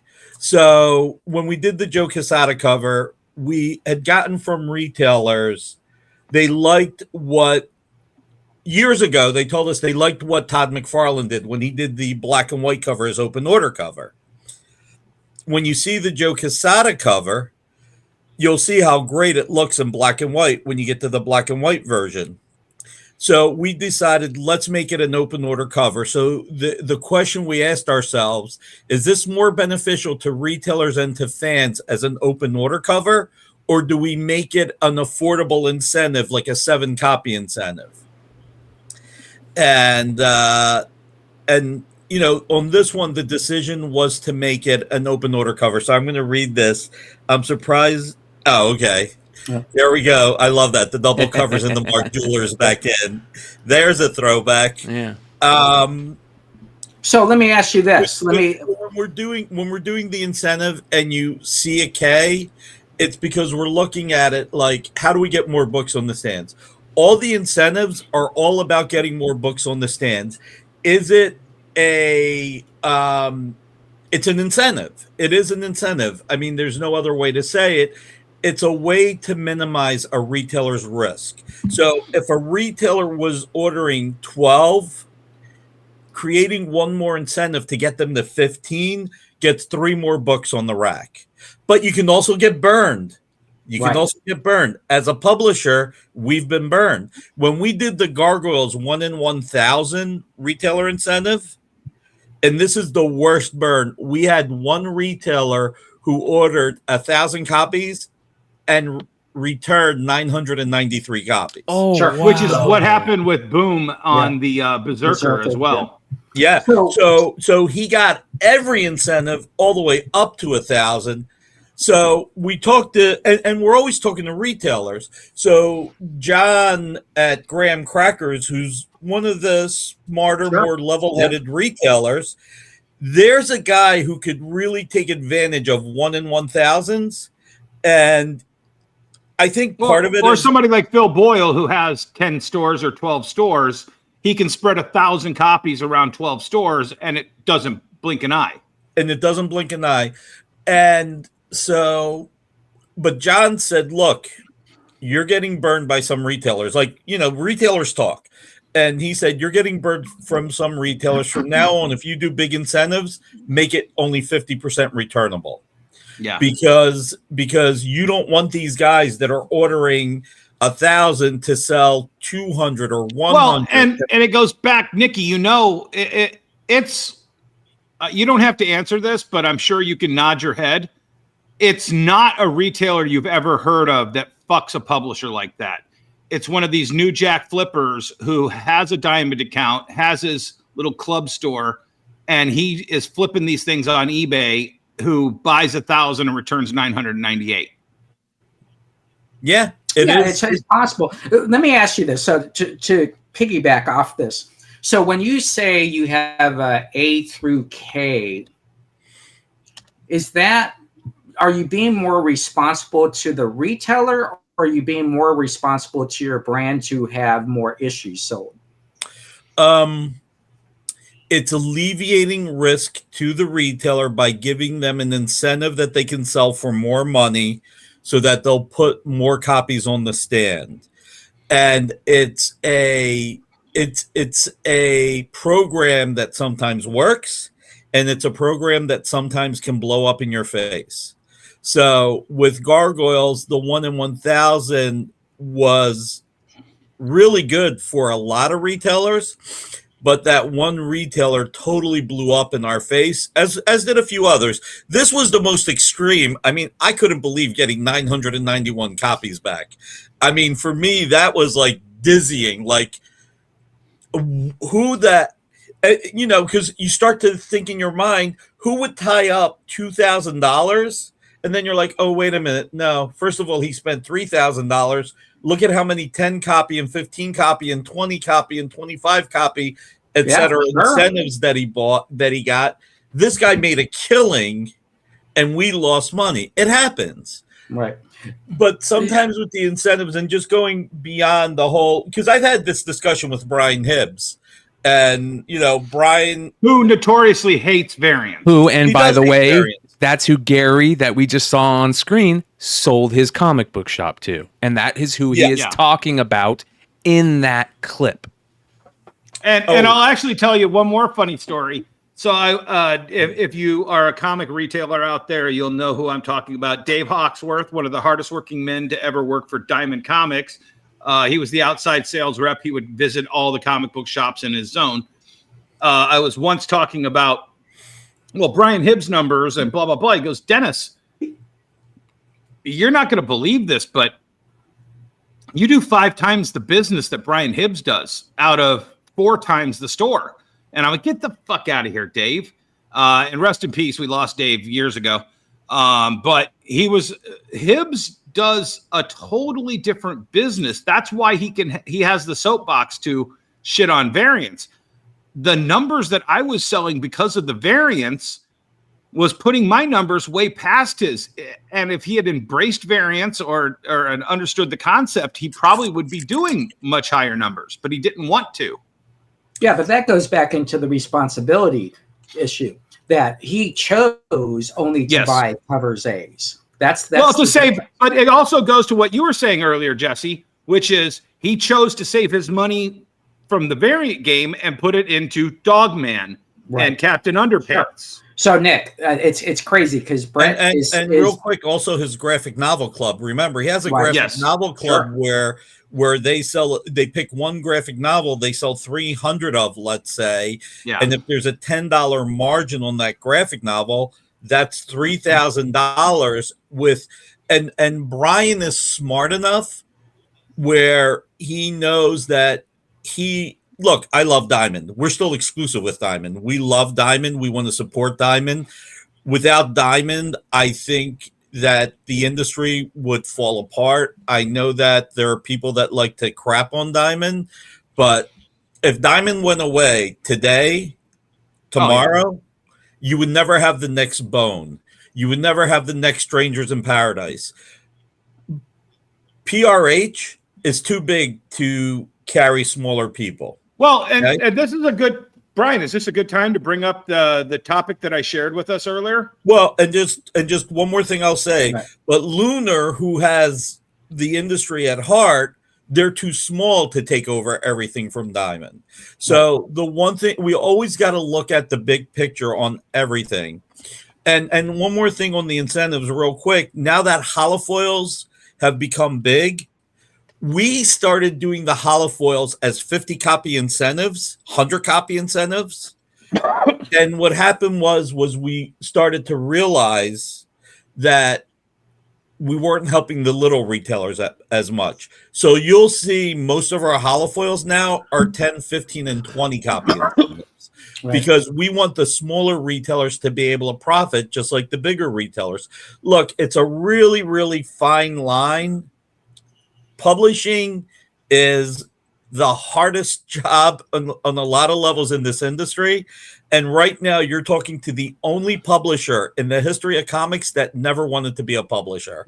So Nick, there's a question the real only quick. guy who never wanted to be a publisher. There's a question real quick from Brent. I just want to ask it real quick so you hit it on it. It says, so do publishers take into account books returned before showing the bestsellers list, or are those inflated covers make a book look like it's doing better than it actually is? And that's the question I was going to ask you. Can you explain returnability and how that affects your total numbers? That's basically the question. No. That's and it's a fair question. So no, the answer is no, Brent. And it's because when we announce the numbers, we don't know what we're going to get in returns. So we're going to announce what we sold and what is sell in. And then when we find out the returns, it's 3 months later. I don't want to be mean about it, but nobody cares at that point. It's old news. Right. It doesn't, when Gargoyles #1 came out, 179,000 copies, everybody was excited.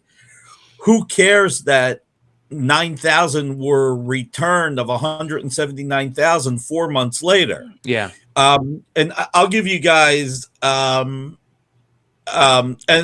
left arrows. Yes, Lunar is doing a very good job. I'm not taking away from Lunar in any way, shape, or form. I will. Well, I'm just saying they're doing a very good job on a lot of levels. Nobody. No. I have a serious problem, Nick, and I know you've benefited from it, and I'm not holding this against you. I have a problem with Lunar.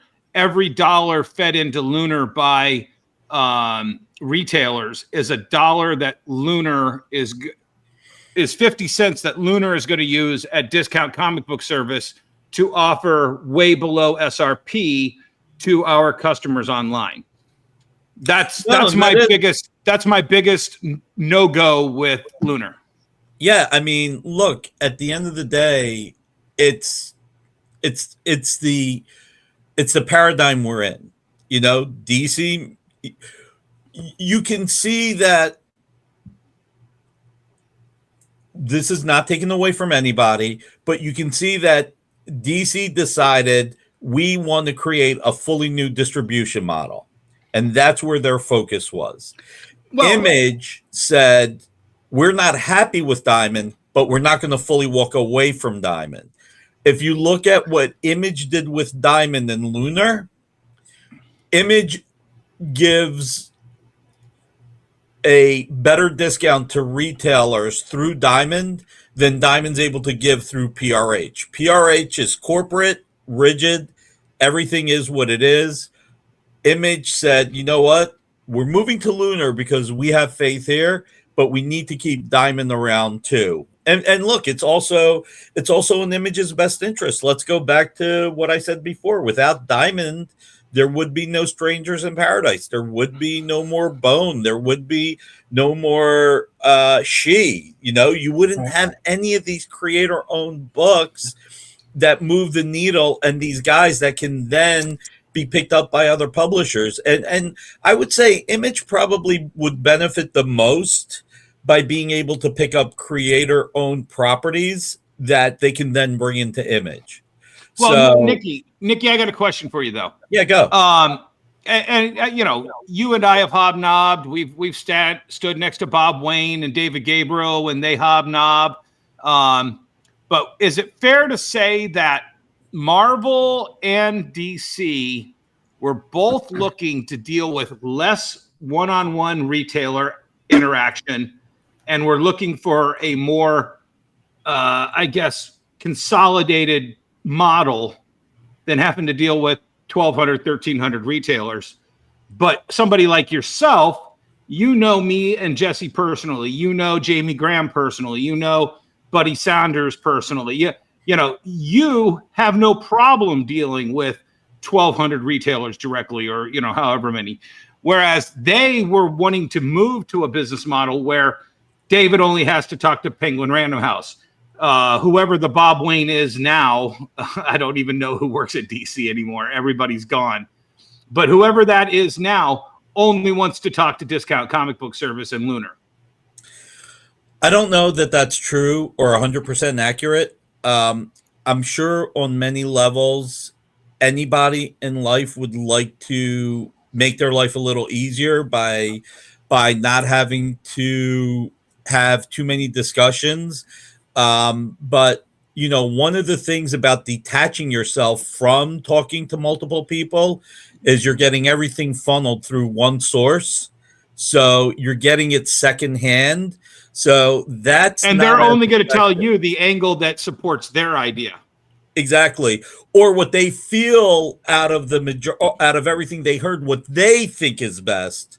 So that may not all come to you.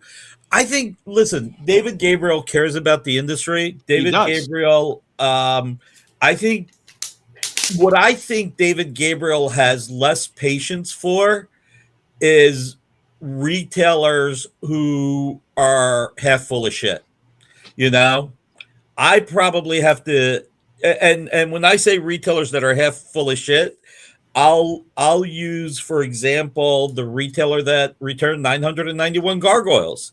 You know, I think they're always, and it's always those guys who are the ones screaming at David Gabriel to have a returnable book. And he knows for a fact that's the son of a bitch who's going to return 1,000 books to get a variant. I don't understand how they have people that when they do that, they think that it's going to help their business, because you're just taking, I mean, let's be honest. Are you going to work with that retailer anymore if you ever need, like, how would you, I just don't understand why he would do that. You know what I mean? Like it doesn't make sense to me.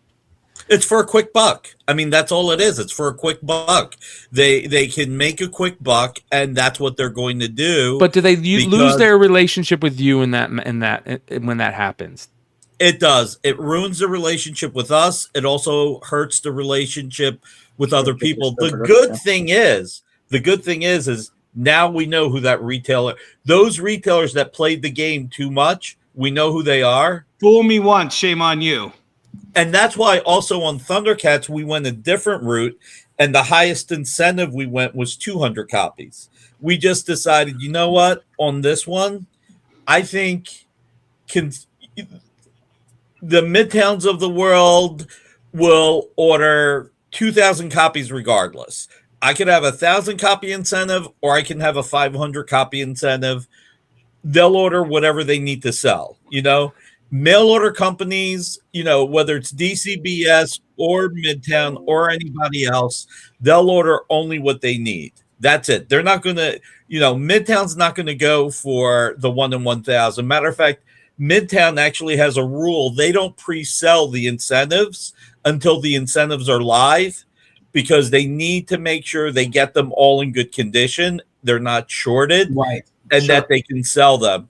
So the bigger retailers don't push the envelope in a way that hurts publishers. What that retailer doesn't realize, and fortunately we're in a position where we could sustain that hit, because that he's hurting any smaller publisher from doing that. He's stopping the growth of smaller publishers. Even if the smaller publisher, it was a 50 copy incentive, those smaller publishers can't do a 50 copy incentive and make it returnable, because that could really hurt them.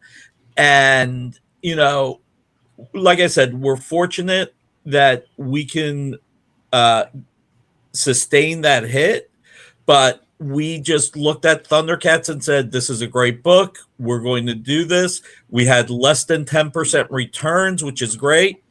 But here's the thing everybody else has to think of. A lot of retailers look at it and say, oh, it's returnable. You don't have that much into it. That's not necessarily true, because you still got the printing cost. Then you got to pay the fee for the covers to be returned or affidavits to be handled. You still get charged another 25 cents a book for processing, the hits actually keep on coming. So you lose the money on the sales of those Thundercats, and then you have all the additional costs. There is just so much going on. I think, if you don't mind, I'm going to answer a couple quick questions from the chat. Is that okay? Sure. Yeah. Sure. So it's such a tough situation. Even when you lower the ratio number, the bigger shops get more supply of the book, and then that hampers. See, and here's the thing, Left Arrows. It's that guy who ordered 1,000 gargoyles and returned 991.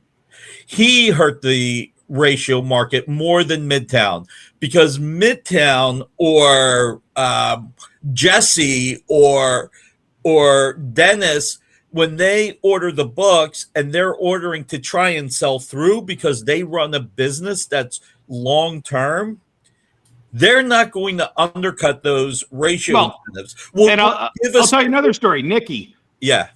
How long ago was Red Sonja and Battlestar Galactica?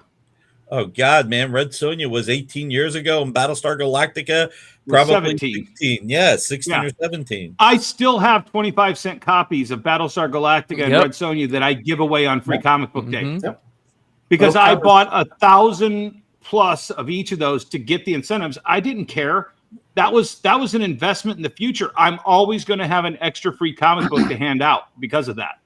Well, and the beauty about that, we were criticized for that, but when you look at it, when we do a quarter book, we're getting 8 cents per copy. Right. We're paying 30 cents to print it, plus all the art and editorial, and then doing the 1,000 copy incentive. That just means we lose more money for every copy sold, but it gets us readers. Most retailers end up giving away the quarter book. Midtown put one in every package with a flyer saying order the series, and we talk about Midtown a lot, but graham crackers, remember M&M Comics, they used to be out of Illinois, they moved to Texas, Westfield, they would always promote it. So if I use Midtown for shorthand, understand it's pretty much many of the it's the Cadillac. It's the Cadillac of retailers, really. Right. Online retailers. So Three Rivers Comics says, why don't we bring back the newsstand spinner rack? It's the retailers who could carry magazines don't want comics, believe it or not, because they're not expensive enough.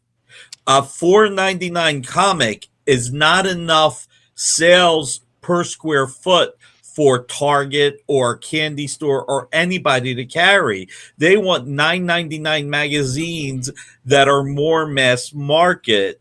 And Latero's publishers and distributors doing direct to consumer. Yes and no, and I'll get to that in a second.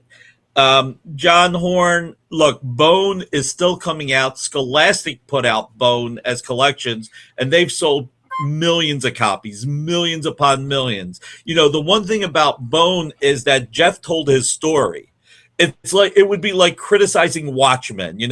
Watchmen sells 25,000 to 50,000 graphic novels a year, and nobody knows why. It just keeps selling. Well, it's outside of the fact it's a great book. Yeah. But Jeff told his story and didn't need to continue it, and didn't push readers away by continuing to do more. Same thing with the boys. Garth, Derek, they told the story they wanted to actually, tell. hold on.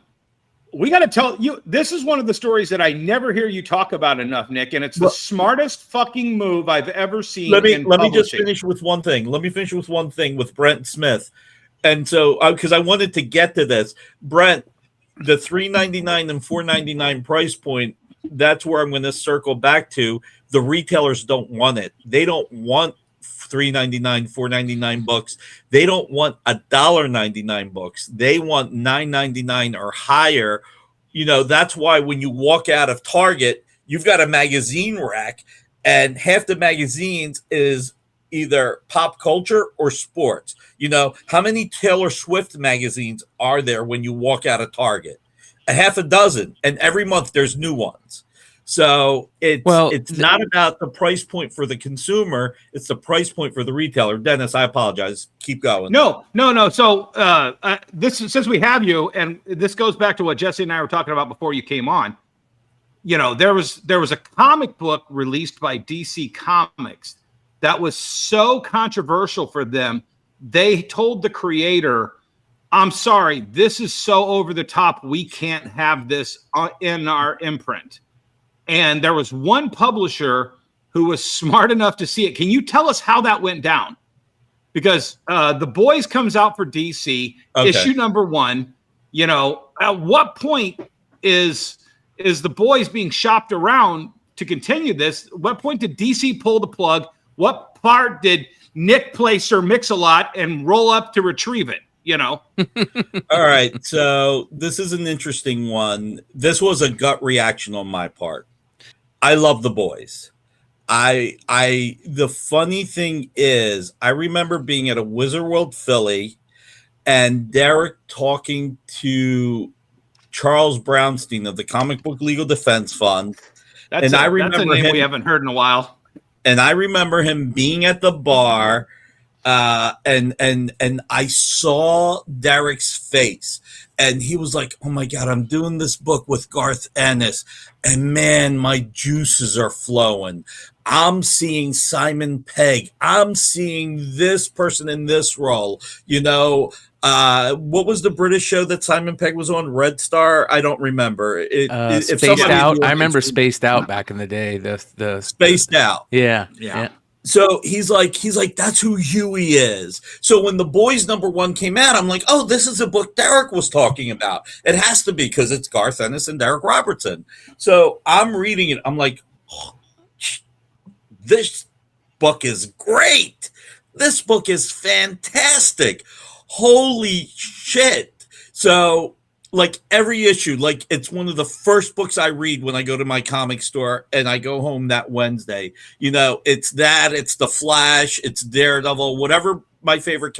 But The Boys was like, oh my God. You know, to me, The Boys was like Fables, like 100 Bullets. Well, like it reminded me of what Alan Moore wanted to do, but DC pulled him back just enough to not do it. And when I was reading it, I was like, oh God, this is what Alan wanted to do. And Garth is getting away with it. Well, he got away with it because Paul hadn't read the book. And when Paul finally read the book. So why is there a gerbil on this cover?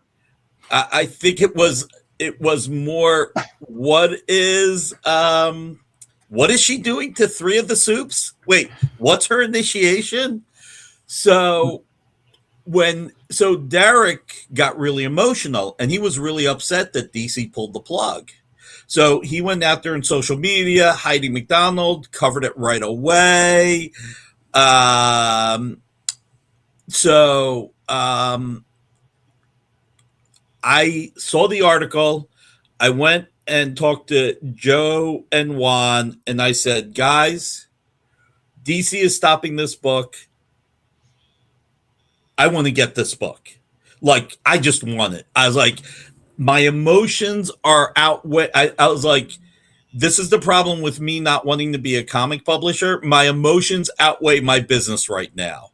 I just love this book. I called Derek. Derek and I were long-term friends. And Derek said, hey, listen, here's the thing. I've gotten 12 calls already. Garth and I are making the decision together. In my mind, you're the front runner, but you need to talk to Garth as well. So I spoke with Garth, and Garth said, listen, this is all new. I need some time. I said, no problem, Garth. I was like, can I do one thing? And he's like, what's that? I said, listen, let me send you samples of our books. And don't look at the content of the books. Look at the quality of the paper that we print on. Look at the quality of the trade paperbacks. Look at the quality of the omnibus. Look at the quality of the hardcovers. That's what I'm asking you to look at. I don't expect you to want to read Xena or Battlestar Galactica or Project Superpowers or whatever the titles were, or Army of Darkness, and we had that beautiful John Bolton hardcover from the original Dark Horse series. So I sent that, and I put a letter in there where I said the same thing. Please, just as a reminder, look at the quality. So Garth came back and Derek came back, and Garth said, look, I'm going to Boston for the weekend with my wife. I'm going to be thinking about this, and I'm going to give everybody my answer on Monday. So he came back on Monday, and Derek called me all excited. We're coming with you. I was like, cool, that's awesome. He's like, let Garth call you, but we're coming with you. I was like, great. And I said, when Garth called me, sometimes I talk too quickly and I wish I could shut my own mouth. So I actually, when he said that, I said, so what made you decide to go with us? Because Image wanted him. There were two rules that Paul actually tried to get Garth to send the boys to Dark Horse because Paul had a good relationship with Mike Richardson. And he said to Garth, if you want to go to Dark Horse, I'll make it happen with favorable terms, which was nice of him. I mean, Right. The only rule they had was they couldn't take it to Marvel. That's the one place DC would not allow them to take it to. So I asked Garth, what made you choose us? Because, they had IDW, they had Boom, they had Image, Dark Horse, Avatar Press that was printing some of Garth's other books. And I was like, what the fuck did you just ask that question for? Can you shut up, just say thank you, and get the paperwork going? So I said, did one thing that no one else did.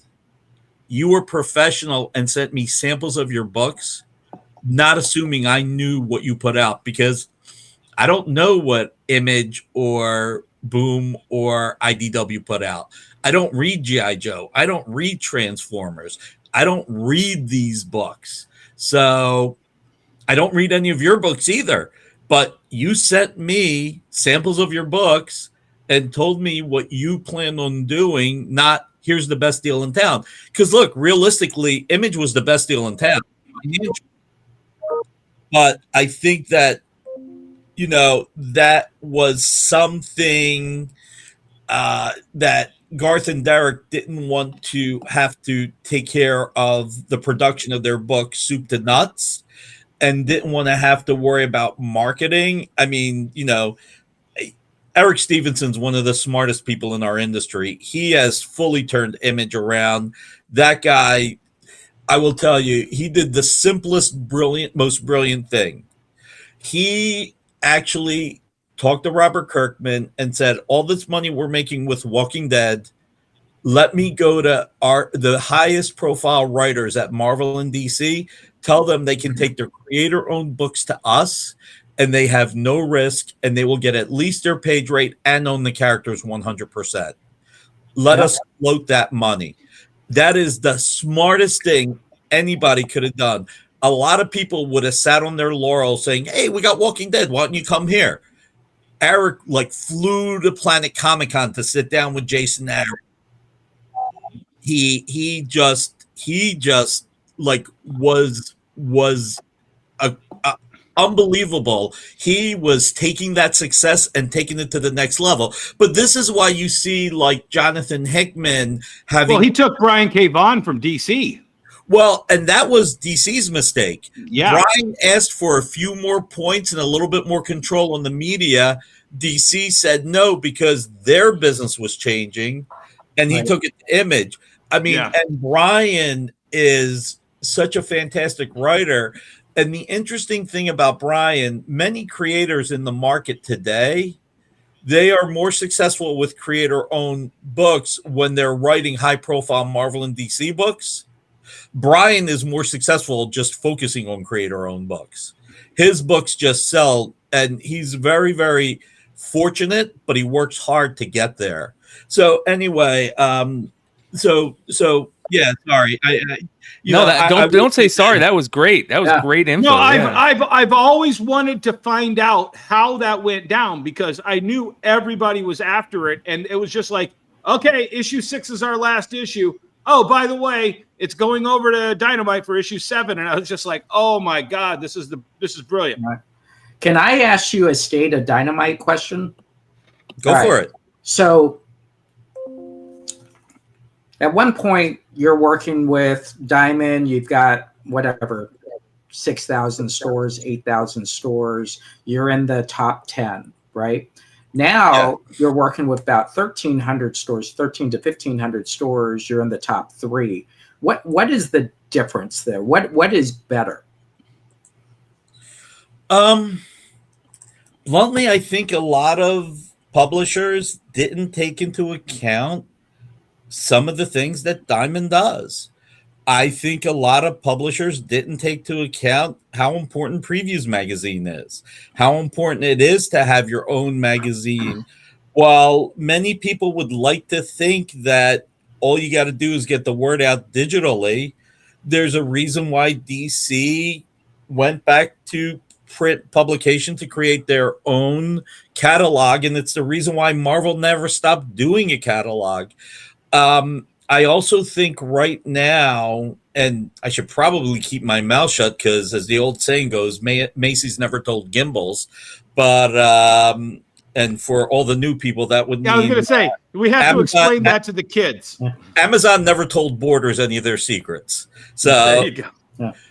I don't think enough. And look, everybody has a tough workload.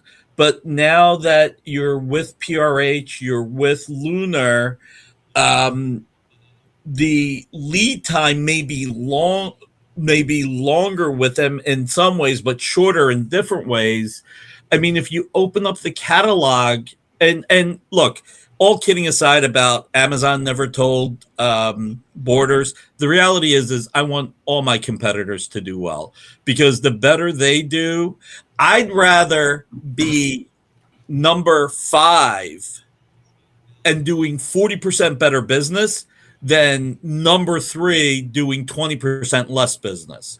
So if you look at Diamond Previews, and I've got a copy here, and it's unfortunate because this hurts retailers. So if IDW or anybody is seeing this, trust me, I'm saying this so that you can get around this to make it work.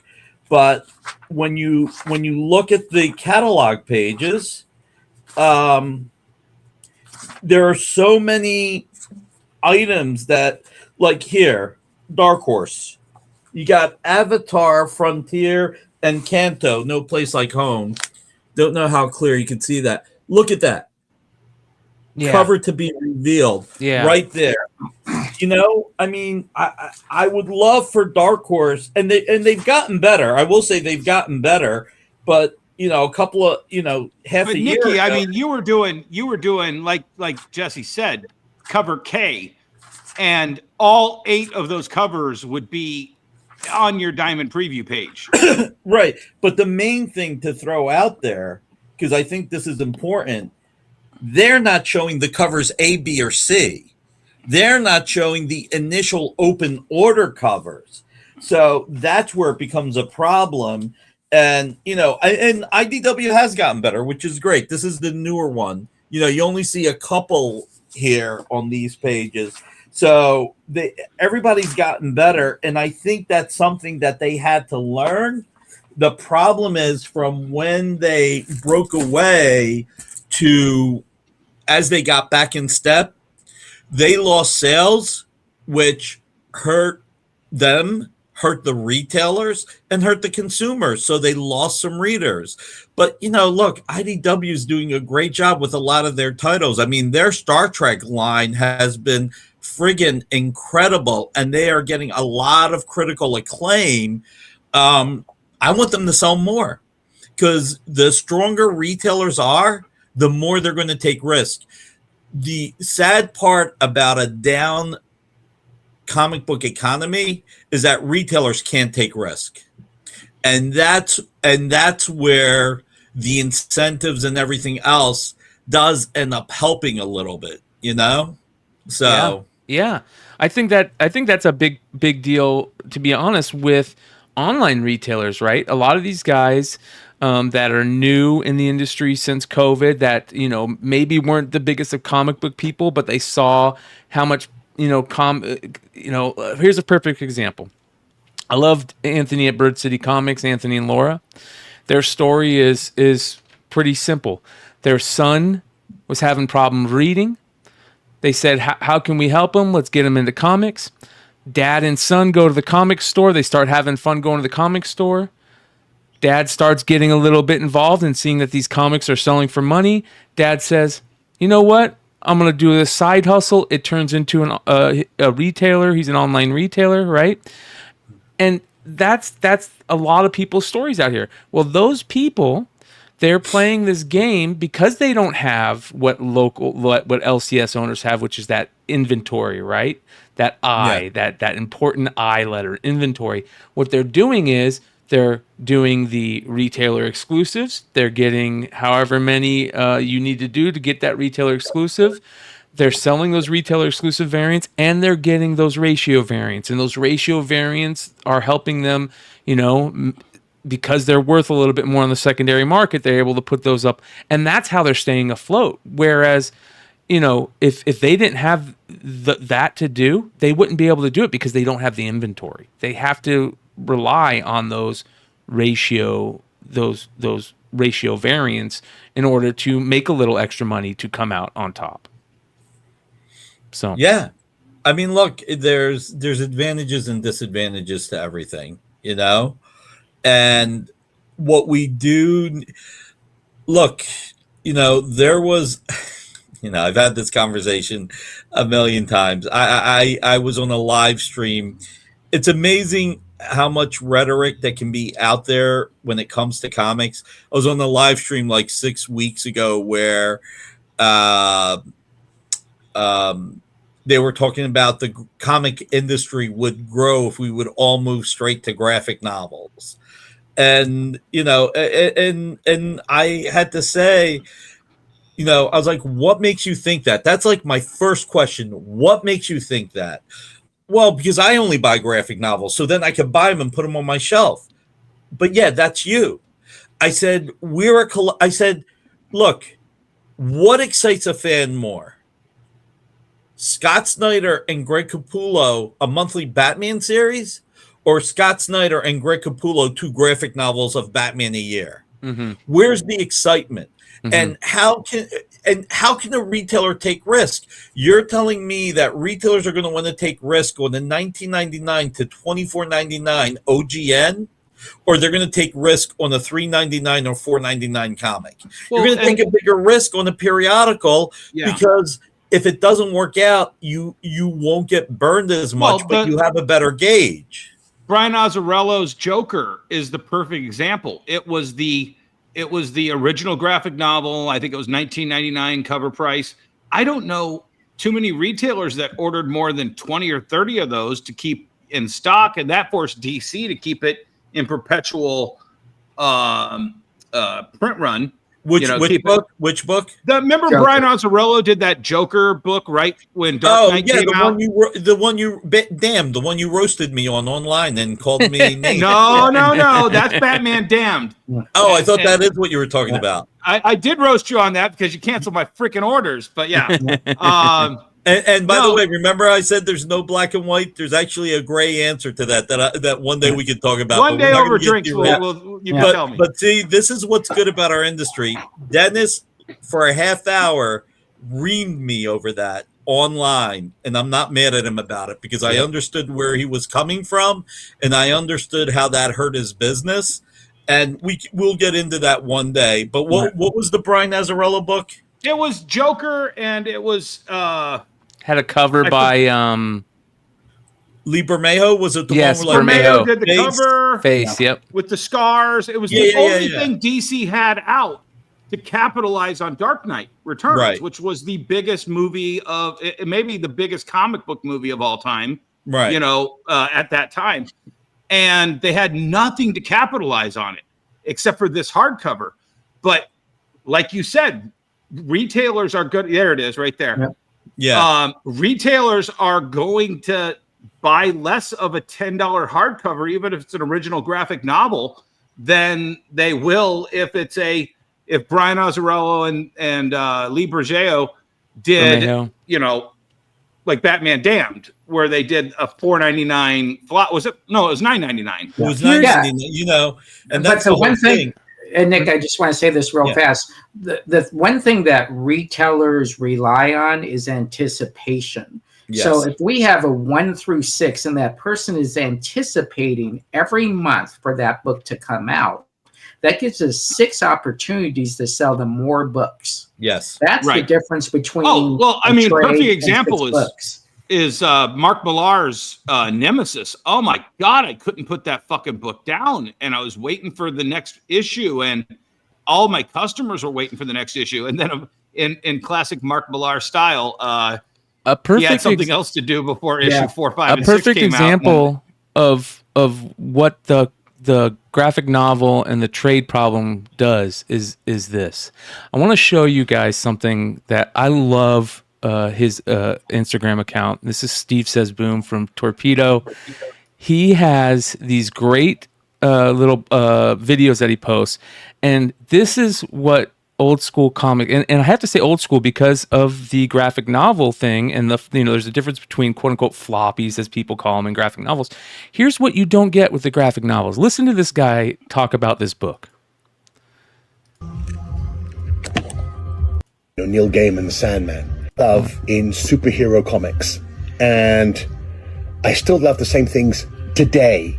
Nothing has changed. I didn't move on. I didn't start reading endless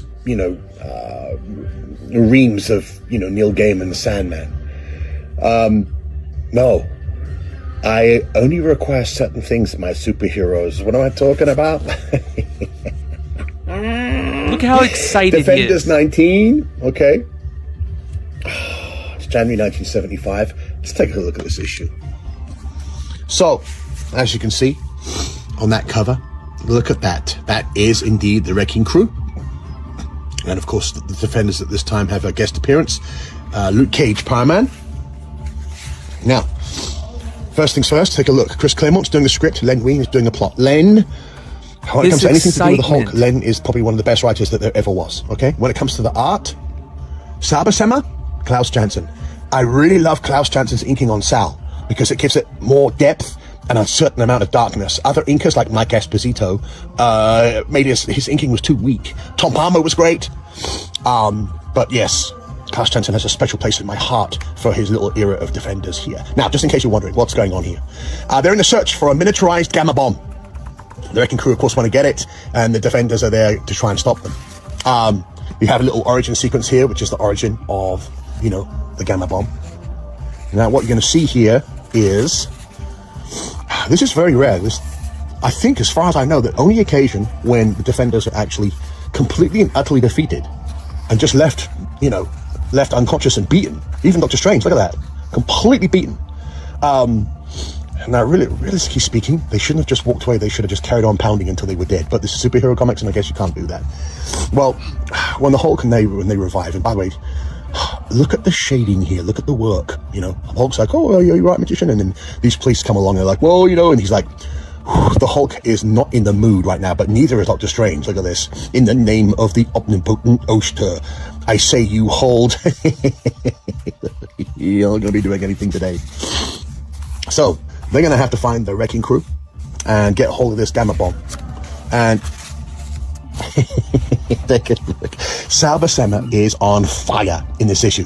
So they know that the Wrecking Crew's in here. Now, and they're this, like, well, we don't get specifically what he's about to talk about at the end here. Watch this. When he gets to the end. It's interesting. I wonder what the next appearance of the crowbar is. Well, Harry got it back. Okay, I'm getting lost again in the story. See that right there? Those little things. Oh, I wonder what the next appearance of this guy is. I wonder what that is. I wonder what that is. Now, this is the end here coming up. Okay, so in this issue, they find the gamma bomb. It's about to go off. They're going to have to they're going to have to, deactivate it, and the only person who can do that is Banner, so that they have to get the Hulk back into Banner. Banner's like, hey, what have I got to do? He's like, oh my God. Take a little look at this little section right here where he's working and struggling because he's not used to such miniature type stuff. Okay, he's used to so he's holding on so he doesn't have to change. Look at him has sweat coming off. So they disarm the bomb, and then Hulk comes back. Magician, what happened to Hulk?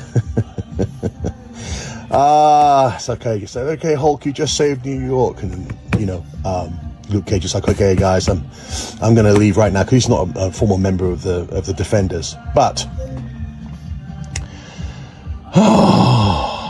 and now you're saying, I got to wait till the next month.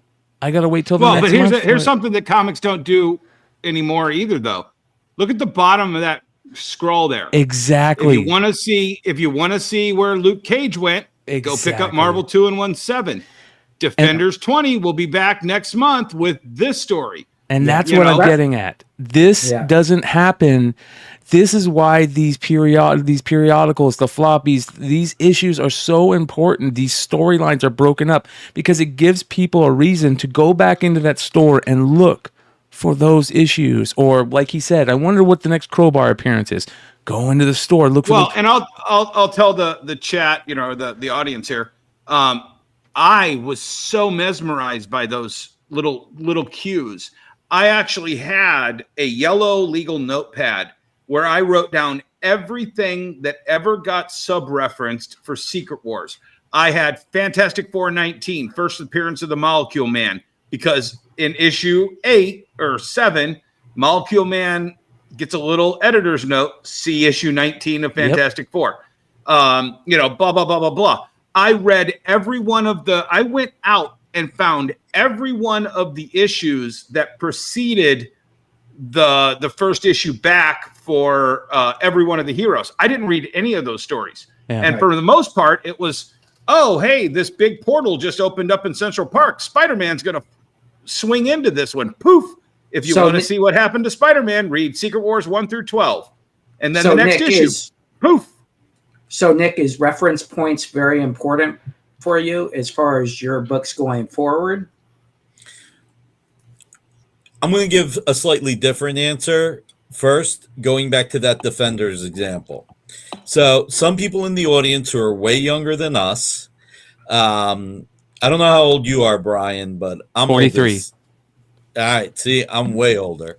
No, you're not. So, look at James Tynion and Chip Zdarsky on Batman. If James Tynion was not doing a monthly periodical where he introduced new characters and had twists on storyline, and if his books came out twice a year, there would not be that kind of excitement. Chip Zdarsky has done it as well and made it his own. You got monthly periodicals where the buzz is getting there and getting people excited. If you're putting out just 2 graphic novels a year of a creative team, the buzz might still be there, but it's not going to be consistent. And I'll tell you why that doesn't work. Superman Year One by J. Michael Straczynski and Shane Davis. That book was huge in retail. That was huge on the charts. It won Eisner's. It won everything. When Volume 2 came out, it sold 1/4 of what Volume 1 did a year later. Yeah. Because DC got rid of that entire idea within 2 years. I mean, look at what I hope I'm saying it right. Left Arrows Comics is saying. Yeah, Left Arrows, yep. Why the Energon universe is so great. I mean, Joshua Williamson and Kirkman put together such a great team. I told you guys this last time. I wrote an email to Hasbro telling them that I thought we would have done a great job with Transformers and G.I. Joe, but Robert did better than what we would have. And that's just a reality because we never would have thought of hiring Daniel Warren Johnson to write and draw. Look, my editors are good, so don't get me wrong, they're really good. So maybe they would have, maybe not. What we do know is what did happen. And what I'm telling you is Joshua Williamson is on fire. Yes. Daniel Warren Johnson is on fire. You would not have the excitement if they were putting out a G.I. Joe graphic novel, and then 3 months later, a Duke graphic novel, and then 3 months after that, the second G.I. Joe graphic novel, and then 3 months after that, the Scarlet graphic novel. There's not as much pent-up excitement. This isn't a 600-page prose book. This isn't Brandon Sanderson writing anywhere from 800 to 2,000 pages, where when you buy this book, it's going to take you a month to read it. You know, I disagree with anybody who ever says that they can read a periodical in 5 or 6 minutes. I've been reading for 42 years. It still takes me 15 to 20 minutes to read a comic if I plan on enjoying it. But if you're reading 6 issues in a graphic novel, that's an hour and a half. Yeah, $20 for an hour and a half and not as much excitement. Less people will go to the comic store. In my opinion, if we ever move straight to a graphic novel format, less people would go to a comic store. Comic stores would go out of business anyway. And the bookstores will not pick up the difference in lost sales. Well, and here's the thing. Retailers will die because Amazon will own that market. Amazon doesn't want to touch comics. That's why I still make money selling comic books on Amazon. Amazon wants to touch trade paperbacks. They want to touch hardcovers. They want to touch omnibuses, and they can receive a pallet, put it on a shelf. Their pickers can grab it and shove it in whatever box they want. But if you think me complaining about diamonds damages is something, the comic book community would not allow Amazon to get away shipping this stuff like they ship a comic book through Amazon. Yeah, anything. Yeah.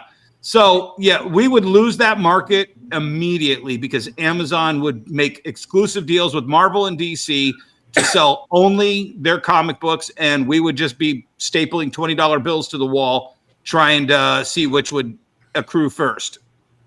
Yeah. So, Jesse, I apologize. Ask your question again. So the question was, is reference points in a comic book at all important in this day and age for your business model? So to go backwards, right? I think you're talking about like the classic, this happened in this issue, this happened. Right. I mean, yeah, that is important because you're hopefully picking up new readers. You know, here's the other thing that Steve didn't talk about that I'm going to say right now. I think writers and publishers have become too committed to writing for the trade. I think writing for the trade right now, excuse me, I think I need to go get a glass of water. I think writing for the trade right now hurts our business more than anything. We need more done in 1, done in 2 stories. And if something's going to be 6 issues, it needs to actually be special to be 6 issues. Crisis on Infinite Earths is my favorite all-time comic. And Crisis number 8, you have so much going on. You see Apocalypse in 1 page. You see the Legion of Superheroes in 1 page. You see Darkseid saying not even that, Nick. The cover, you see Superman holding dead Supergirl. Yeah, or is that 7? That's 7. Okay, but like even Darkseid saying to Desaad, where Desaad is saying, you know, what are we going to do to stop this anti-monitor, the anti-monitor, anti-life equation. Monitor. Yeah. Antimatter. The antimatter. Yeah, what are we going to do to stop the antimatter? And Darkseid says, we're just going to hide patiently. It served me well for eons. I am telling you right now, whether it's Crisis 7 or Crisis 8, Crisis 8 would be told in 5 or 6 issues. Crisis 7 will be told in 8, 9, 10 issues. Sure. And that is a problem in our market because it's our fans. We're writing for the trade, and that's not necessarily what's best for the consumer. Right. Get the consumer in that done in 1, that done in 2. You know, if we're gonna, that was the one thing. Like, if you had a 3 or 4 issue story back then, it meant something. Yeah, exactly. You know? Well, here's a prime example. Contest of Champions 1 through 3, right? You have oh my gosh, Crisis on Infinite Earth comes out at 12. Marvel Secret Wars comes out at 12. But then what happens afterwards? We go to 4-part series. Wolverine. Marvel does the Wolverine series that are only 4 parts. Dark Knight Returns. Yeah, only 4 parts. So when you get to the 6 and you're elongating that story, again, 6 months is a long time, and obviously you're collecting other books, so that goes pretty fast. But I think, you are correct. 1 and 2, 1 through 3, 1 through 4 is that's kind of max. That keeps energy going. And Nick, let me ask Nick this first though. Not only are they writing for trades, they're writing for Hollywood. And Hollywood is a 3 or 4 act system that you can't spread across 6 issues. You know, you've got to have 90 to 100 pages. You've got to have first act, second act, third act, maybe fourth act structure. And when you spread that across, your introduction is over halfway through issue 2. So issue 1 becomes boring. Issue 2 finally has the plot. Issue 4 is where all of a sudden the climax is beginning, and then you have to spread that across 5 and 6. But if you lost them on 1 and 2 because nobody got the hook,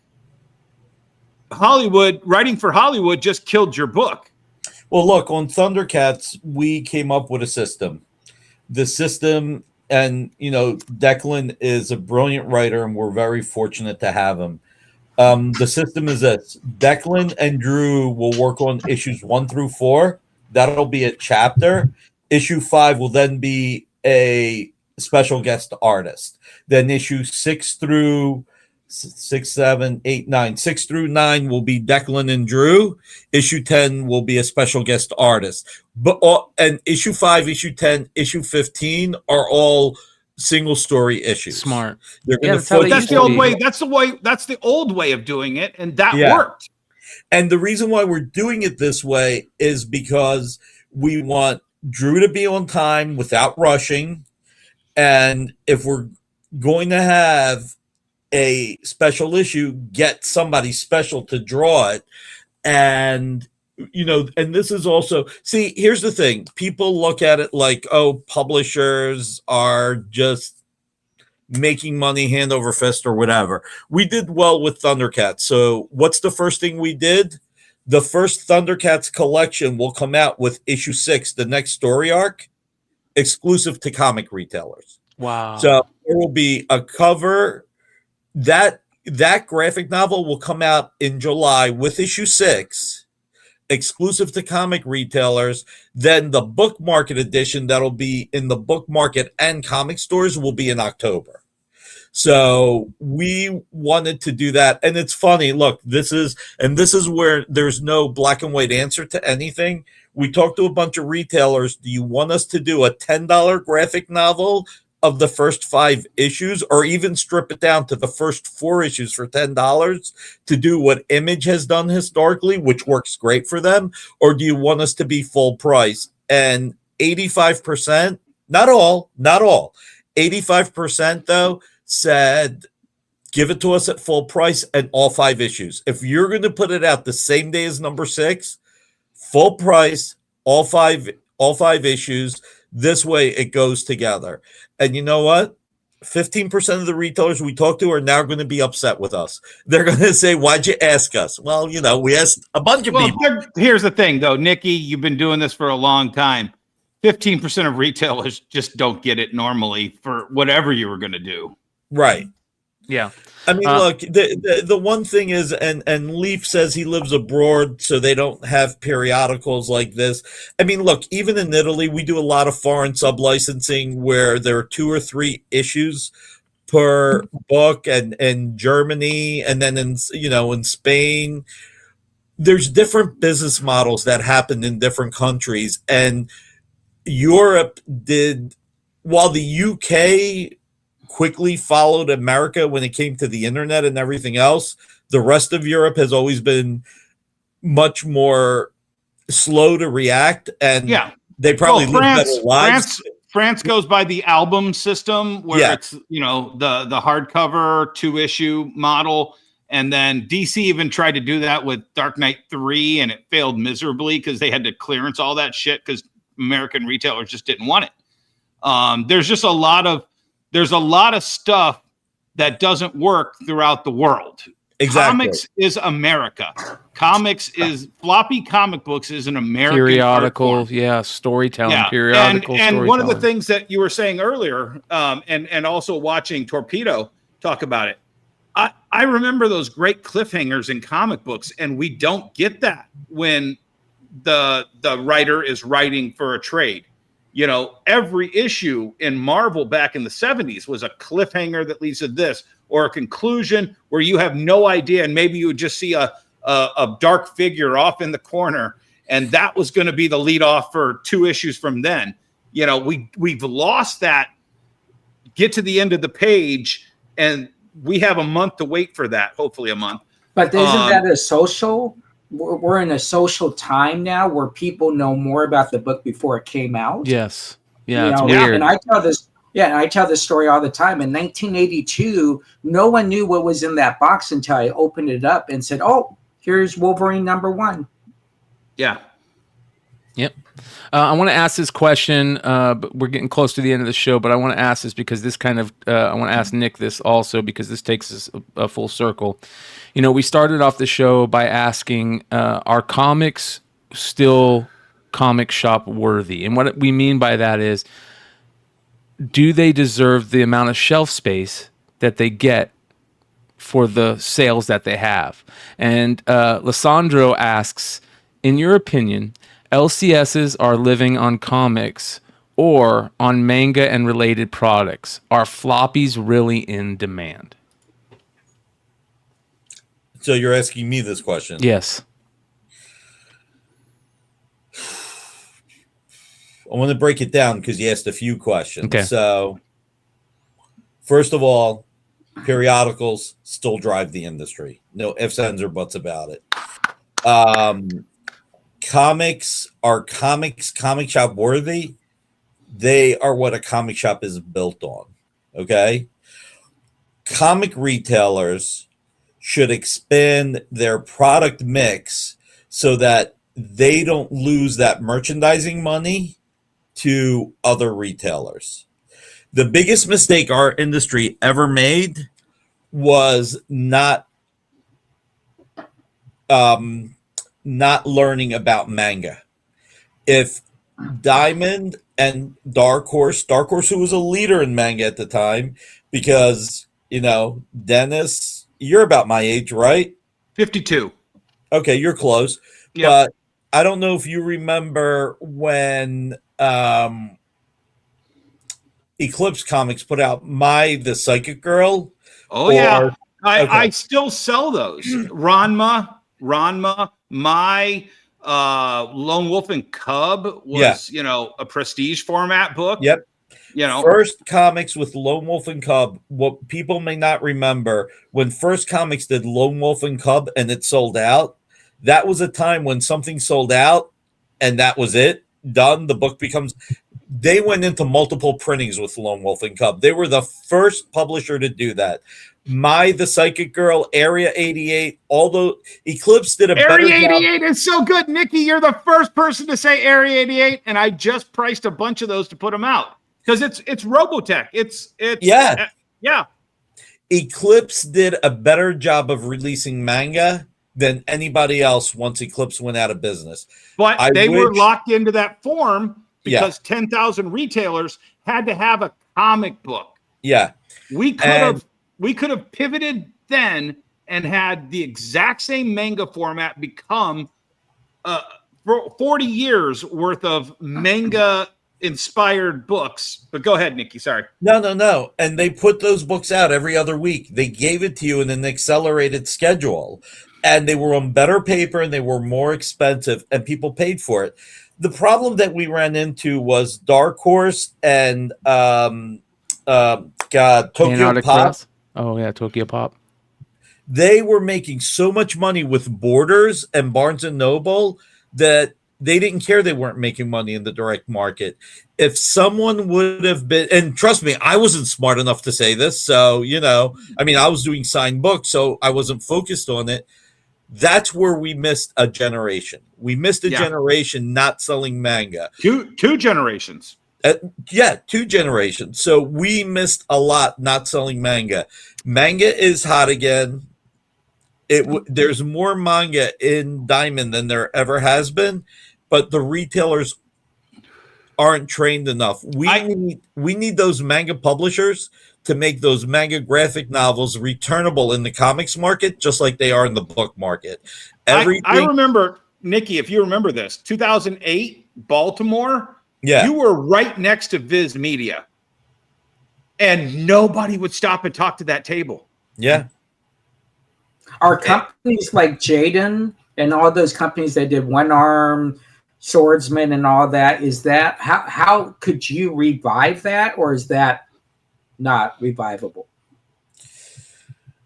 I don't know who's publishing them now. I mean, Okay. The problem is that we've gone after some of these properties, and it's either co-owned by different publishers in a foreign country where there's politics and everything else. There's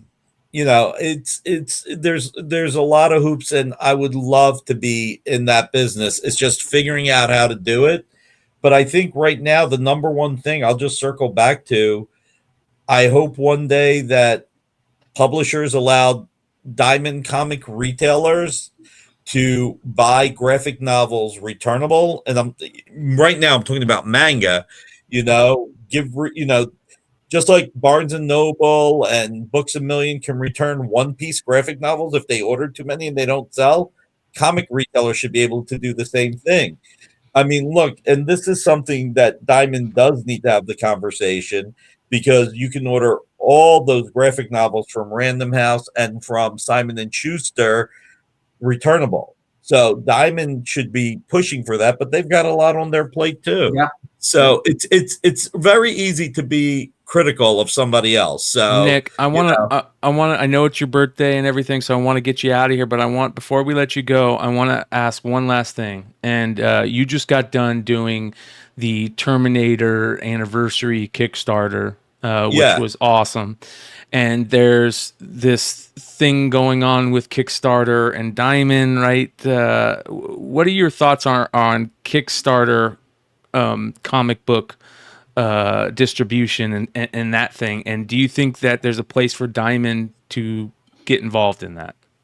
All right, so educate me. What's going on with Kickstarter and Diamond? Because obviously I missed. Do you have the article up? I don't have Brian? it. Go ahead and explain it, Dennis. Yeah. So Diamond just announced today, and I'll pull it up on my phone and read it. Yeah. Diamond announced today, and one of my comic book publisher for small indie, comic book guys sent it to me, and it's just like, dude, is this a joke? Facing challenges, Diamond expands into e-commerce and crowdfunding fulfillment. Diamond Comics, the long-standing powerhouse of distributing of comics, games, and collectibles, appears to be feeling the strain of recent changes in the industry, with the loss of major clients like DC and Image, who have shifted their distribution to other partners. Diamond is now seeking to diversify its business into expanding into e-commerce and crowdfunding fulfillment services. In an email obtained by Comics Illustrated from an unnamed source, Diamond reached out to a creator on Kickstarter stating, "We have recently branched into e-commerce and Kickstarter crowdfunding fulfillment. Diamond Comics has a long-standing reputation as a leader in the distribution of comics, toys, and games, and other pop culture items. Over the last 40 years, we have recently expanded our services to include crowdfunded and e-commerce fulfillment, partnering with esteemed companies such as Mythic Games, Dara Studios, Golden Goose, and Smartivity. In the email that we obtained, I'm reaching out on behalf of..." Wait, that's just a... Okay, sorry. Yeah. That's the gist. Yeah. And that's the gist, is Diamond is sending these out to some of the bigger Kickstarter people to say, hey, we'll do all your fulfillment for you. And once again, it's just like that Amazon business model. You can't sell floppies through Amazon, or Amazon will beat the shit out of them. I mean, Nikki, you know what your damage returns are from Diamond. I know Everyone likes to pretend it's less than 5%, but I'm sure you've gotten hit hard before. So Diamond wants to handle single comic fulfillment for Kickstarter projects just to kind of make up the big empty part of the warehouse that is no longer operating at 100% anymore. This is a lot to take in. So I have different thoughts on this. First and foremost, I think that one of the things that's probably going through Diamond's mind, yes, have the warehouses get the capacity again. I think the other thought is, if we can fulfill this, maybe we can help this publisher distribute through the comics market as well, because some of these Kickstarter people are not distributing through the comics market. On a different pragmatic level, if we have creators doing Kickstarters and they're unable to fulfill them logistically, that hurts all comic books because it'll jade people away from Kickstarter. And that's what Leftero said in the comments. Yeah, lots of crowdfunded creators drop the ball when it comes to logistics, is what he said. Yep. Okay, so that could be Diamond saving them and allowing them to grow. Look, I would love for every person doing a comic book Kickstarter to be 100% successful and grow the hobby, because taste may change and you may have something successful today that's not successful tomorrow, but the only way to stay in the fight is to continue to sell and get the books into people's hands. Well, Nikki, you said it earlier, though. If without a Diamond, we wouldn't have the next Bone or the next Strangers in Paradise. But we do, because a lot of those are coming right out of Kickstarter. We do, but then comic retailers won't get them. And they're not going, when I say that, I'm saying that you're not going to have that Strangers in Paradise in the comic store. Because remember, I was specifically talking about they're being too small for PRH, and Lunar, as they're building their company, they still couldn't take over all that business today. They have a lot going on and they're fine-tuning their company. So it's interesting that Diamond's doing this. I think on some levels it's neutral. I think on other levels it's a plus for retailers if Diamond can get the books solicited and into retailer hands. Yep. Because that's where the growth is for the comics market. I don't think Diamond is going to make hand over fist money. Look, maybe if they're fulfilling a few Berserkers a month, they'll make hand over fist money. But you have to be fulfilling a few Berserkers a month. I think that it's interesting.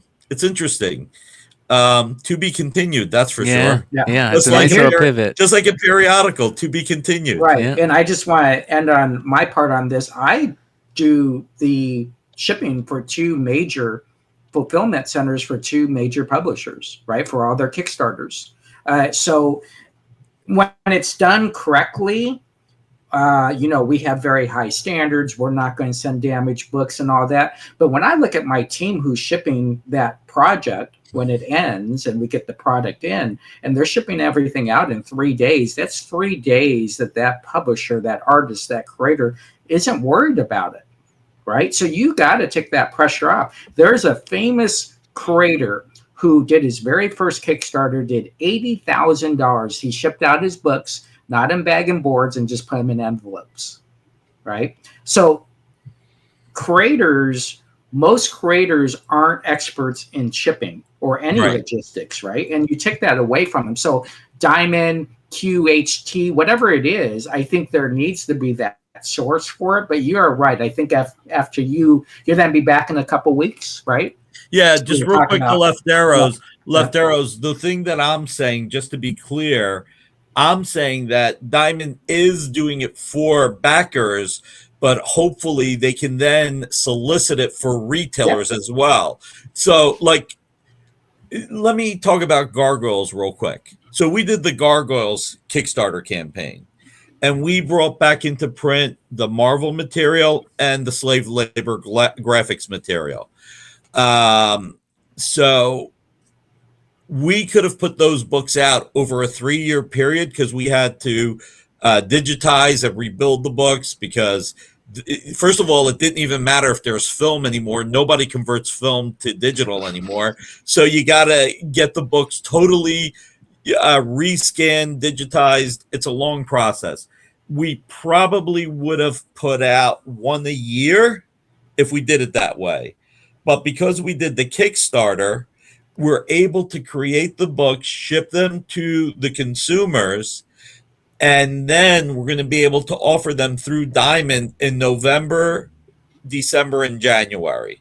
So instead of retailers seeing the sales over the course of a year, over the course of 3 years, they're going to get it over the course, I'm going to say a half a year, because from when it ships to the consumers to the retailers, I'm going to call it a half a year. I'm not going to call it 3 months.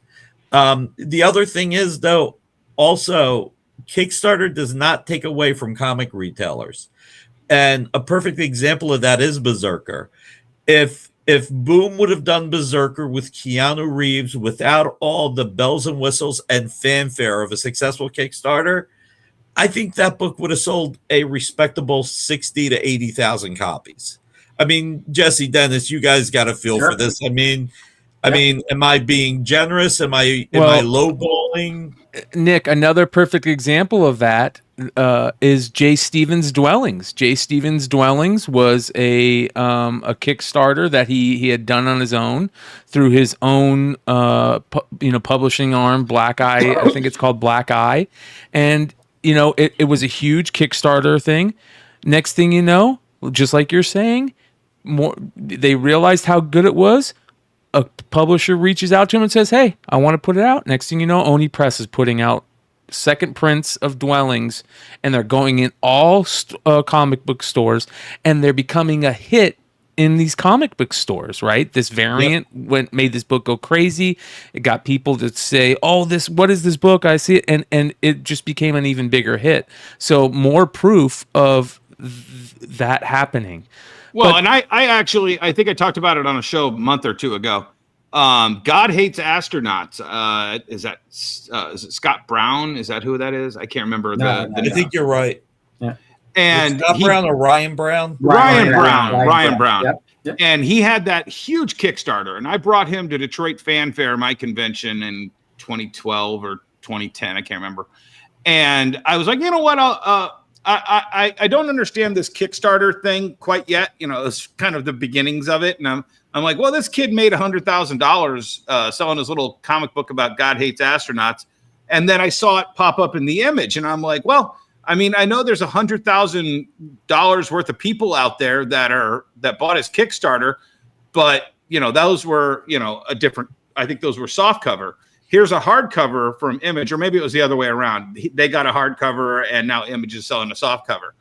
And I bought 10 copies of it just because I met the kid. I supported the kid, and I'm sitting there going, oh, okay, well, we'll give it a shot. We sold all 10 of them in a week because the Kickstarter hit his early fans. Then the story breaks that here's this guy who has this successful Kickstarter. Here's this story. Now the people who didn't have the money 6 months ahead of time, a year ahead of time, they walk into a comic book store and they see a thing that he basically hand sold for a month or 2 months or however long his Kickstarter ran. Now he's got a name. He's got a name that can be sold in the comic book stores. And I think that's another thing that, and if I had the ear of Diamond right now, that's what I would tell them. I'd be like, look, you need to become the bridge between that, and you need to help bridge that gap between retailers and these Kickstarter guys and explain to them how there's a benefit to being in stores. Because Jesse, I don't know if you have numbers on this, but I got to believe 75% of successful crowdfunding comic books never see the inside of a comic book store. Yeah, it's probably higher. That's probably a higher percentage. You're probably looking at 90%. But again, that's by design. there are people out there, Patriotica, all these guys that they don't want anybody else touching their books, right? Right. And so that really depends on the person's success. That some people like having that cult that can only buy from them, so that could be interesting. But I think Nick is seeing their thinking and all that about this. No, very look, unique. I'm learning from this conversation as well. I mean, the Diamond news is hopefully big positive news, so it's exciting. Look, there's a lot of people that I haven't been following it the last 2 or 3 years like I was years ago, but like we have a lot of people in this industry who I respect. I mean, Brian Polito right now, he is putting out, and again, I haven't checked it out in a while. I should start checking it out again. But he's able to put out his Lady Death comic, and he puts a Lady Death comic out every 2 months. Yep. And because of Kickstarter, he's able to put out 6 Lady Death comics a year out, and then he can solicit them through the comics market. Yeah. If he was soliciting 6 issues of Lady Death a year, if he did, I don't know. I don't want to speak for him, but I don't know that he would have been able to grow Coffin Comics the way he has and keep those creators employed and keep those fans engaged if it was strictly in the comics market. Because I think when Lady Death was selling even through cross-gen, I mean, it was selling maybe 15 or 16,000 a month, but I haven't looked at it recently, but I think his crowdfunders do somewhere between 300,000 and 500,000. Yeah, so four to 600,000. And you got to keep in mind, I think that's a product that you might not see in all 1,300 stores, right?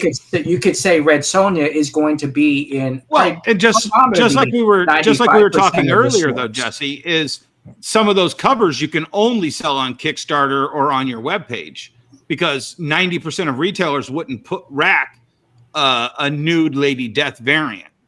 Right. Yeah. I just have a final question for you, Nick. Yeah. You have Legacy on Vampirella is at what, 670?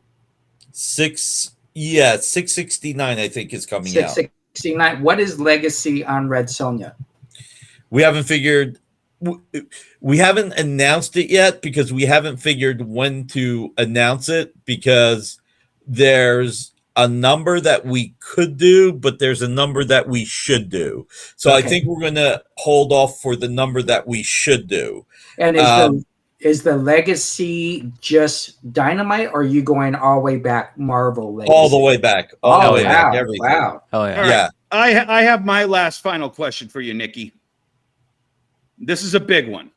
Oh, boy. I just did a deep dive on Barbara Lee, and she's 77, and she still looks fabulous. You've got to talk to her about doing a photo cover. We don't. You can put her in a classy full outfit if you need to, but the fact that Barbara Lee is hot and 77, and you've done a lot of work with Elvira, you've done a lot of work with a lot of these people, Nikki, you've got to reach out to Barbara Lee and do a photo variant for all the old Barbara Lee fans. Amen. I will look into that suggestion. All right, now I got one last thing, and we're gonna get you out of here, ladies and gentlemen. I want to show you one of the coolest things I've ever seen on a sale, and one of the coolest things that I've seen Nick do. He had a little art show to celebrate his birthday this week on the Experience, and I'm just gonna play it. This is cool. Here we go. The Brady Bunch. So this is by the way, we have not announced this yet, so it has to stay with us. Johnny Quest #1 cover by Bob Layton. It's $2,500, and all the money will go to Bob Layton. Did you guys hear that? He's selling the original art that he owns. He's going to offer it available on this sale for it's his birthday show, and he's selling you art, you guys. And he just said that he's going to give all the money to Bob Layton. Let's replay that because one more time we're going to play it through. With us, Johnny Quest #1 cover by Bob Layton. It's $2,500, and all the money will go to Bob Layton. I don't want a penny for it. So, if you want to buy this, it's $2,500, and all the money will go to Bob Layton. There we go. That's what I'm talking about, Nick. That's why we love you, man. Well, here's the thing. Bob's paying it forward. He's in Korea right now, and he's been traveling the world for his 70th birthday, which he's well earned. And damn, I hope I look as good as him when I'm 70 years old. I doubt it though. But he's really paying it forward, teaching all these artists in Korea for free, and helping them and tutoring them. You got to take care of somebody who does that. Do you ever do contests or giveaways on your channel, Brian? Always. Yes, we got we got a one that we're going to end the show with. So if you got one, How about you do two? Well, here's what we're going to do, ladies and gentlemen. We're going to do it the same way. Anybody that's watching this show, not on the live, but afterwards, all you have to do is go and leave a comment. Tell us what you think of this episode, what you think about what we talked about, and we will give away whatever Nick is offering. We'll pick a random comment at the beginning of the show next week. Can we actually do it live right now, the one that I'm going to give away? We can if you want, of course.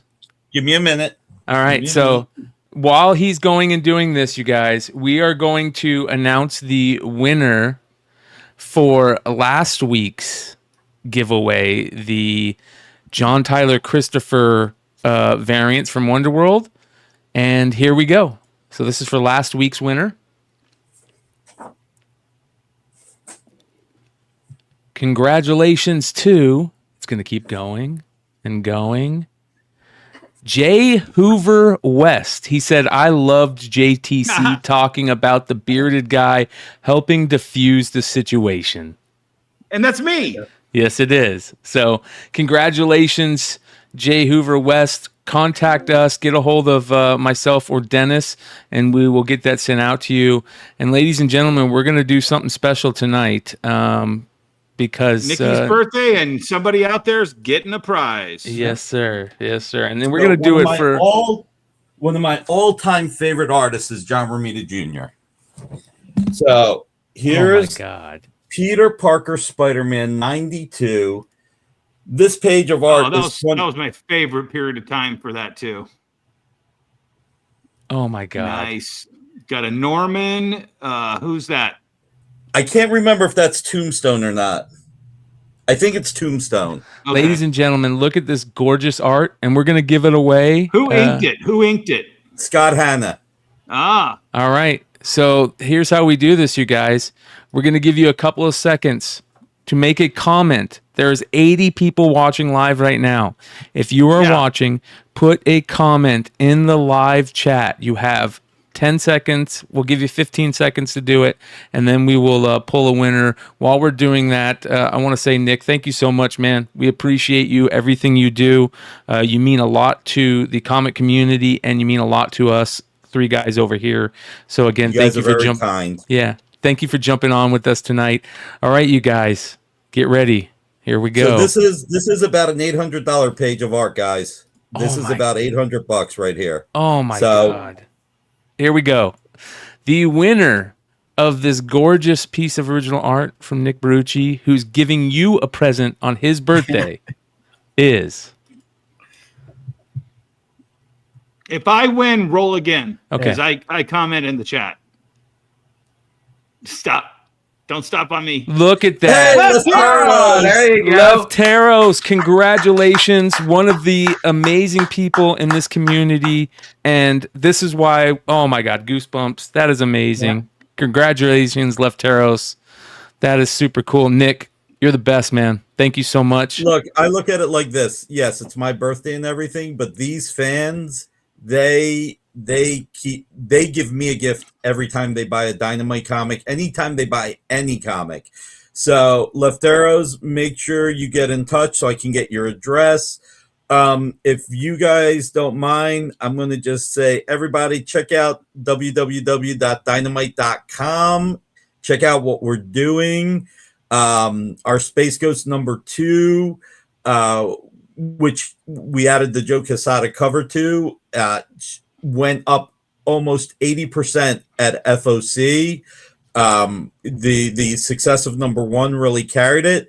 And if you guys get a chance tomorrow night at 7, go to the Experience. Rex and Alex will be doing a show in the Experience. And if you want to see the original art show that I do on Fridays, it's on the Experience at 7 o'clock.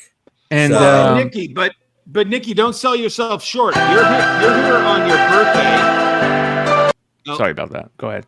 And you're selling issue 2 like you sold issue 1. That is the key to selling comic books these days. You have to push every issue. If you don't just resign yourself to selling a trade paperback after you release #1, you have to push every issue to get more people on, so that the trade paperback is that much more important. Which sale? You actually brought up which sale is it, Nick? Is it the one coming up on the 15th? That is, yes, that's the one that Rex is doing tomorrow night. Okay. Yeah. I'm going to share this link for everybody. Go ahead. Yeah. So everybody should promote books like Mark Millar. Every time Mark Millar does a book, he will tell you why he loves working with that artist, why that book is special. He makes every issue. He talks about what excites him about every issue. He does not hold back. We need every creator to do that on a regular basis. It's just, David Pepos, who's writing Space Ghost, sent the book out to every creator he knew. Gail Simone talked about it. Everybody talked about it. That's what our industry needs to do more than anything, is support each other and get the word out. Because, like I said, it doesn't matter what the comic is. If a comic retailer can sell one more comic, it's a beautiful thing. And by the way, guys, I'll make sure that there's another giveaway tomorrow night if you watch the show at 7. And if you watch my show on Friday, there will be a giveaway as well. We did 7 giveaways last week for my birthday. Wow. So... Well, we're going to share this out on the site, and we're also going to drop the link below. Make sure you guys go sub up to the Experience. You guys, great YouTube channel, doing great things over there. So much love to them. And again, much love to you, Nick. Thank you, man. Happy Appreciate birthday. You, Nicky. All right, Nick. And my pleasure. And I'll see you guys in a couple of weeks if you'll have me back. Yeah, of course. Thanks, Nick. Already working on it. All right, good stuff, man. Happy birthday, brother. Yep. Holy cow, you guys. What a show tonight. We didn't expect it to be this good. I never expected to be this good because you never know who's going to jump on with us. Right. That's why. I know it's going to be good, but I never expect it to be this good. You never know who's going to jump on with us and these guys on this show. Right. And what's great about Nick, I can't tell you how many times this guy has called me 3 o'clock in the morning. And we talked for 2 hours. I'm like, why is this guy, but he's so passionate. He can't wait till 9 a.m. Yes. Right. And very good. I mean, I've done probably 40 exclusives with Dynamite, and we've never, well, other than that one issue, but we won't get into that. But other than that, it's one company you just want to support as a retailer, as just a buyer, as just a consumer, but as a retailer, it's one of those great partners to have in your store. And it goes back to my Gary Reed rules. Rule number 1, you cannot conquer the industry. And I'm sorry, Nicky Barucci is a Conan the fucking Barbarian in this industry. And even he doesn't set out to go to the top. Like he said, it's sometimes it's better to be 3rd or 5th, that you can continue to do what you're doing without having all the other drama heaped on you. Yeah. And I think Nicky realized that rule a long time ago. which is just keep putting out good books, consistent books, as many artists as you need to feed, make variant covers for those. I've never held that against Nikki. And it's just a matter of Vertigo consistency. I can't remember if I have. Sorry about that, you guys. What was that? Oh, sorry. Yeah. I was like, is that me? No. So yeah, it's great having him on, and 55 more years for Nikki Barucci. Amen. Hats off to him. Amen. All right, you guys. We're gonna send you over to our boy Richie and Yee. They are currently live doing their show on Spec Media, where they're talking about some new Buy the Dip books and stuff. So say hello when you get over there. Show them some love and sub up to them if you're not subbed up. They are 28 subs away from 1,000, you guys. 28 subs away from 1,000. Speaking of Brian K. Vaughan, though, I mean, that's one of the quintessential books, and the fact that TV show sucked so bad that this book is back down to 300, that's a steal. That book is a ghost to find in 9.8. That book was so manhandled during that era. That's an absolute buy the dip all day long. So sign up and sub up to Spec Media. Get them to 1,000 views. Go ahead, Jesse. Right. So I got to get out of here. I have my live show on eBay Live, which is a 3-hour show. So I got 3 more hours of slinging books, over 400 books tonight. I was looking on my stream while we were doing our show. We sold over 300 books. So again, having fun. I didn't put it in there yet, so I will get it in there. But eBay Live, my stream should be popping up in 10 minutes as well. But support everybody, folks. I have to get out of here. Awesome freaking show, and I will see you guys a little bit later. So sounds good. All right, you guys. We're gonna call it Brian, a night. let's give him a. So bye, Jesse. Well, good luck with the show tonight. Okay. Let's give everybody one more shout out for our show. We're going to do on Thursday with Gary Buechler and from Nerdrotic, and we are going to. I think we've got an hour minimum. I think we might have more. It's just one of those things that we talk about stores that are dying. We talk about stores that are losing their buildings and moving to new locations and or just disappearing forever. This is a guy who had some of the worst problems happen to him, and he has come out on the other side as a comic retailer. And I just think that's one of those conversations that I want to have. Yeah. This is, I'm really looking forward to this one, you guys. If you guys don't know who Gary is, aka Nerdrotic, then there's a problem. He's one of the biggest channels on YouTube when it comes to geek culture and pop culture and stuff like that. So make sure you guys check it out.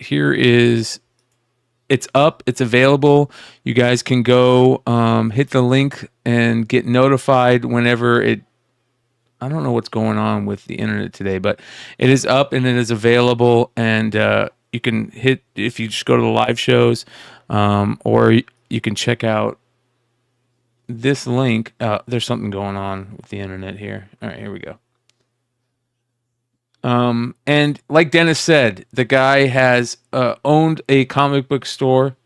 He has dealt with things that are unimaginable to most people, including addiction, prison, and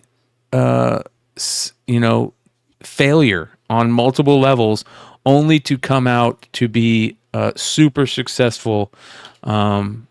And having learned from his mistakes. So this is going to be a fun one, especially for me, because I got to be honest. I see this guy and I see a lot of me in this is a similar thing. And, we'll talk about that quite a bit on Thursday night, you guys, at 9 p.m. Eastern, right here on Beyond Wednesdays. It'll be our second Industry of Comics special episode, and I'm really proud to do it. So that being said, go jump over, check out Richie and Yee on Spec Media. And if you want, go check out some great comic book therapy with Jesse James Comics on eBay Live. We'll see you guys soon. Jesse on eBay Live, it's Jesse James Comics. And go check them out. Much love, you guys. We'll see you tomorrow night on the Wednesday night show.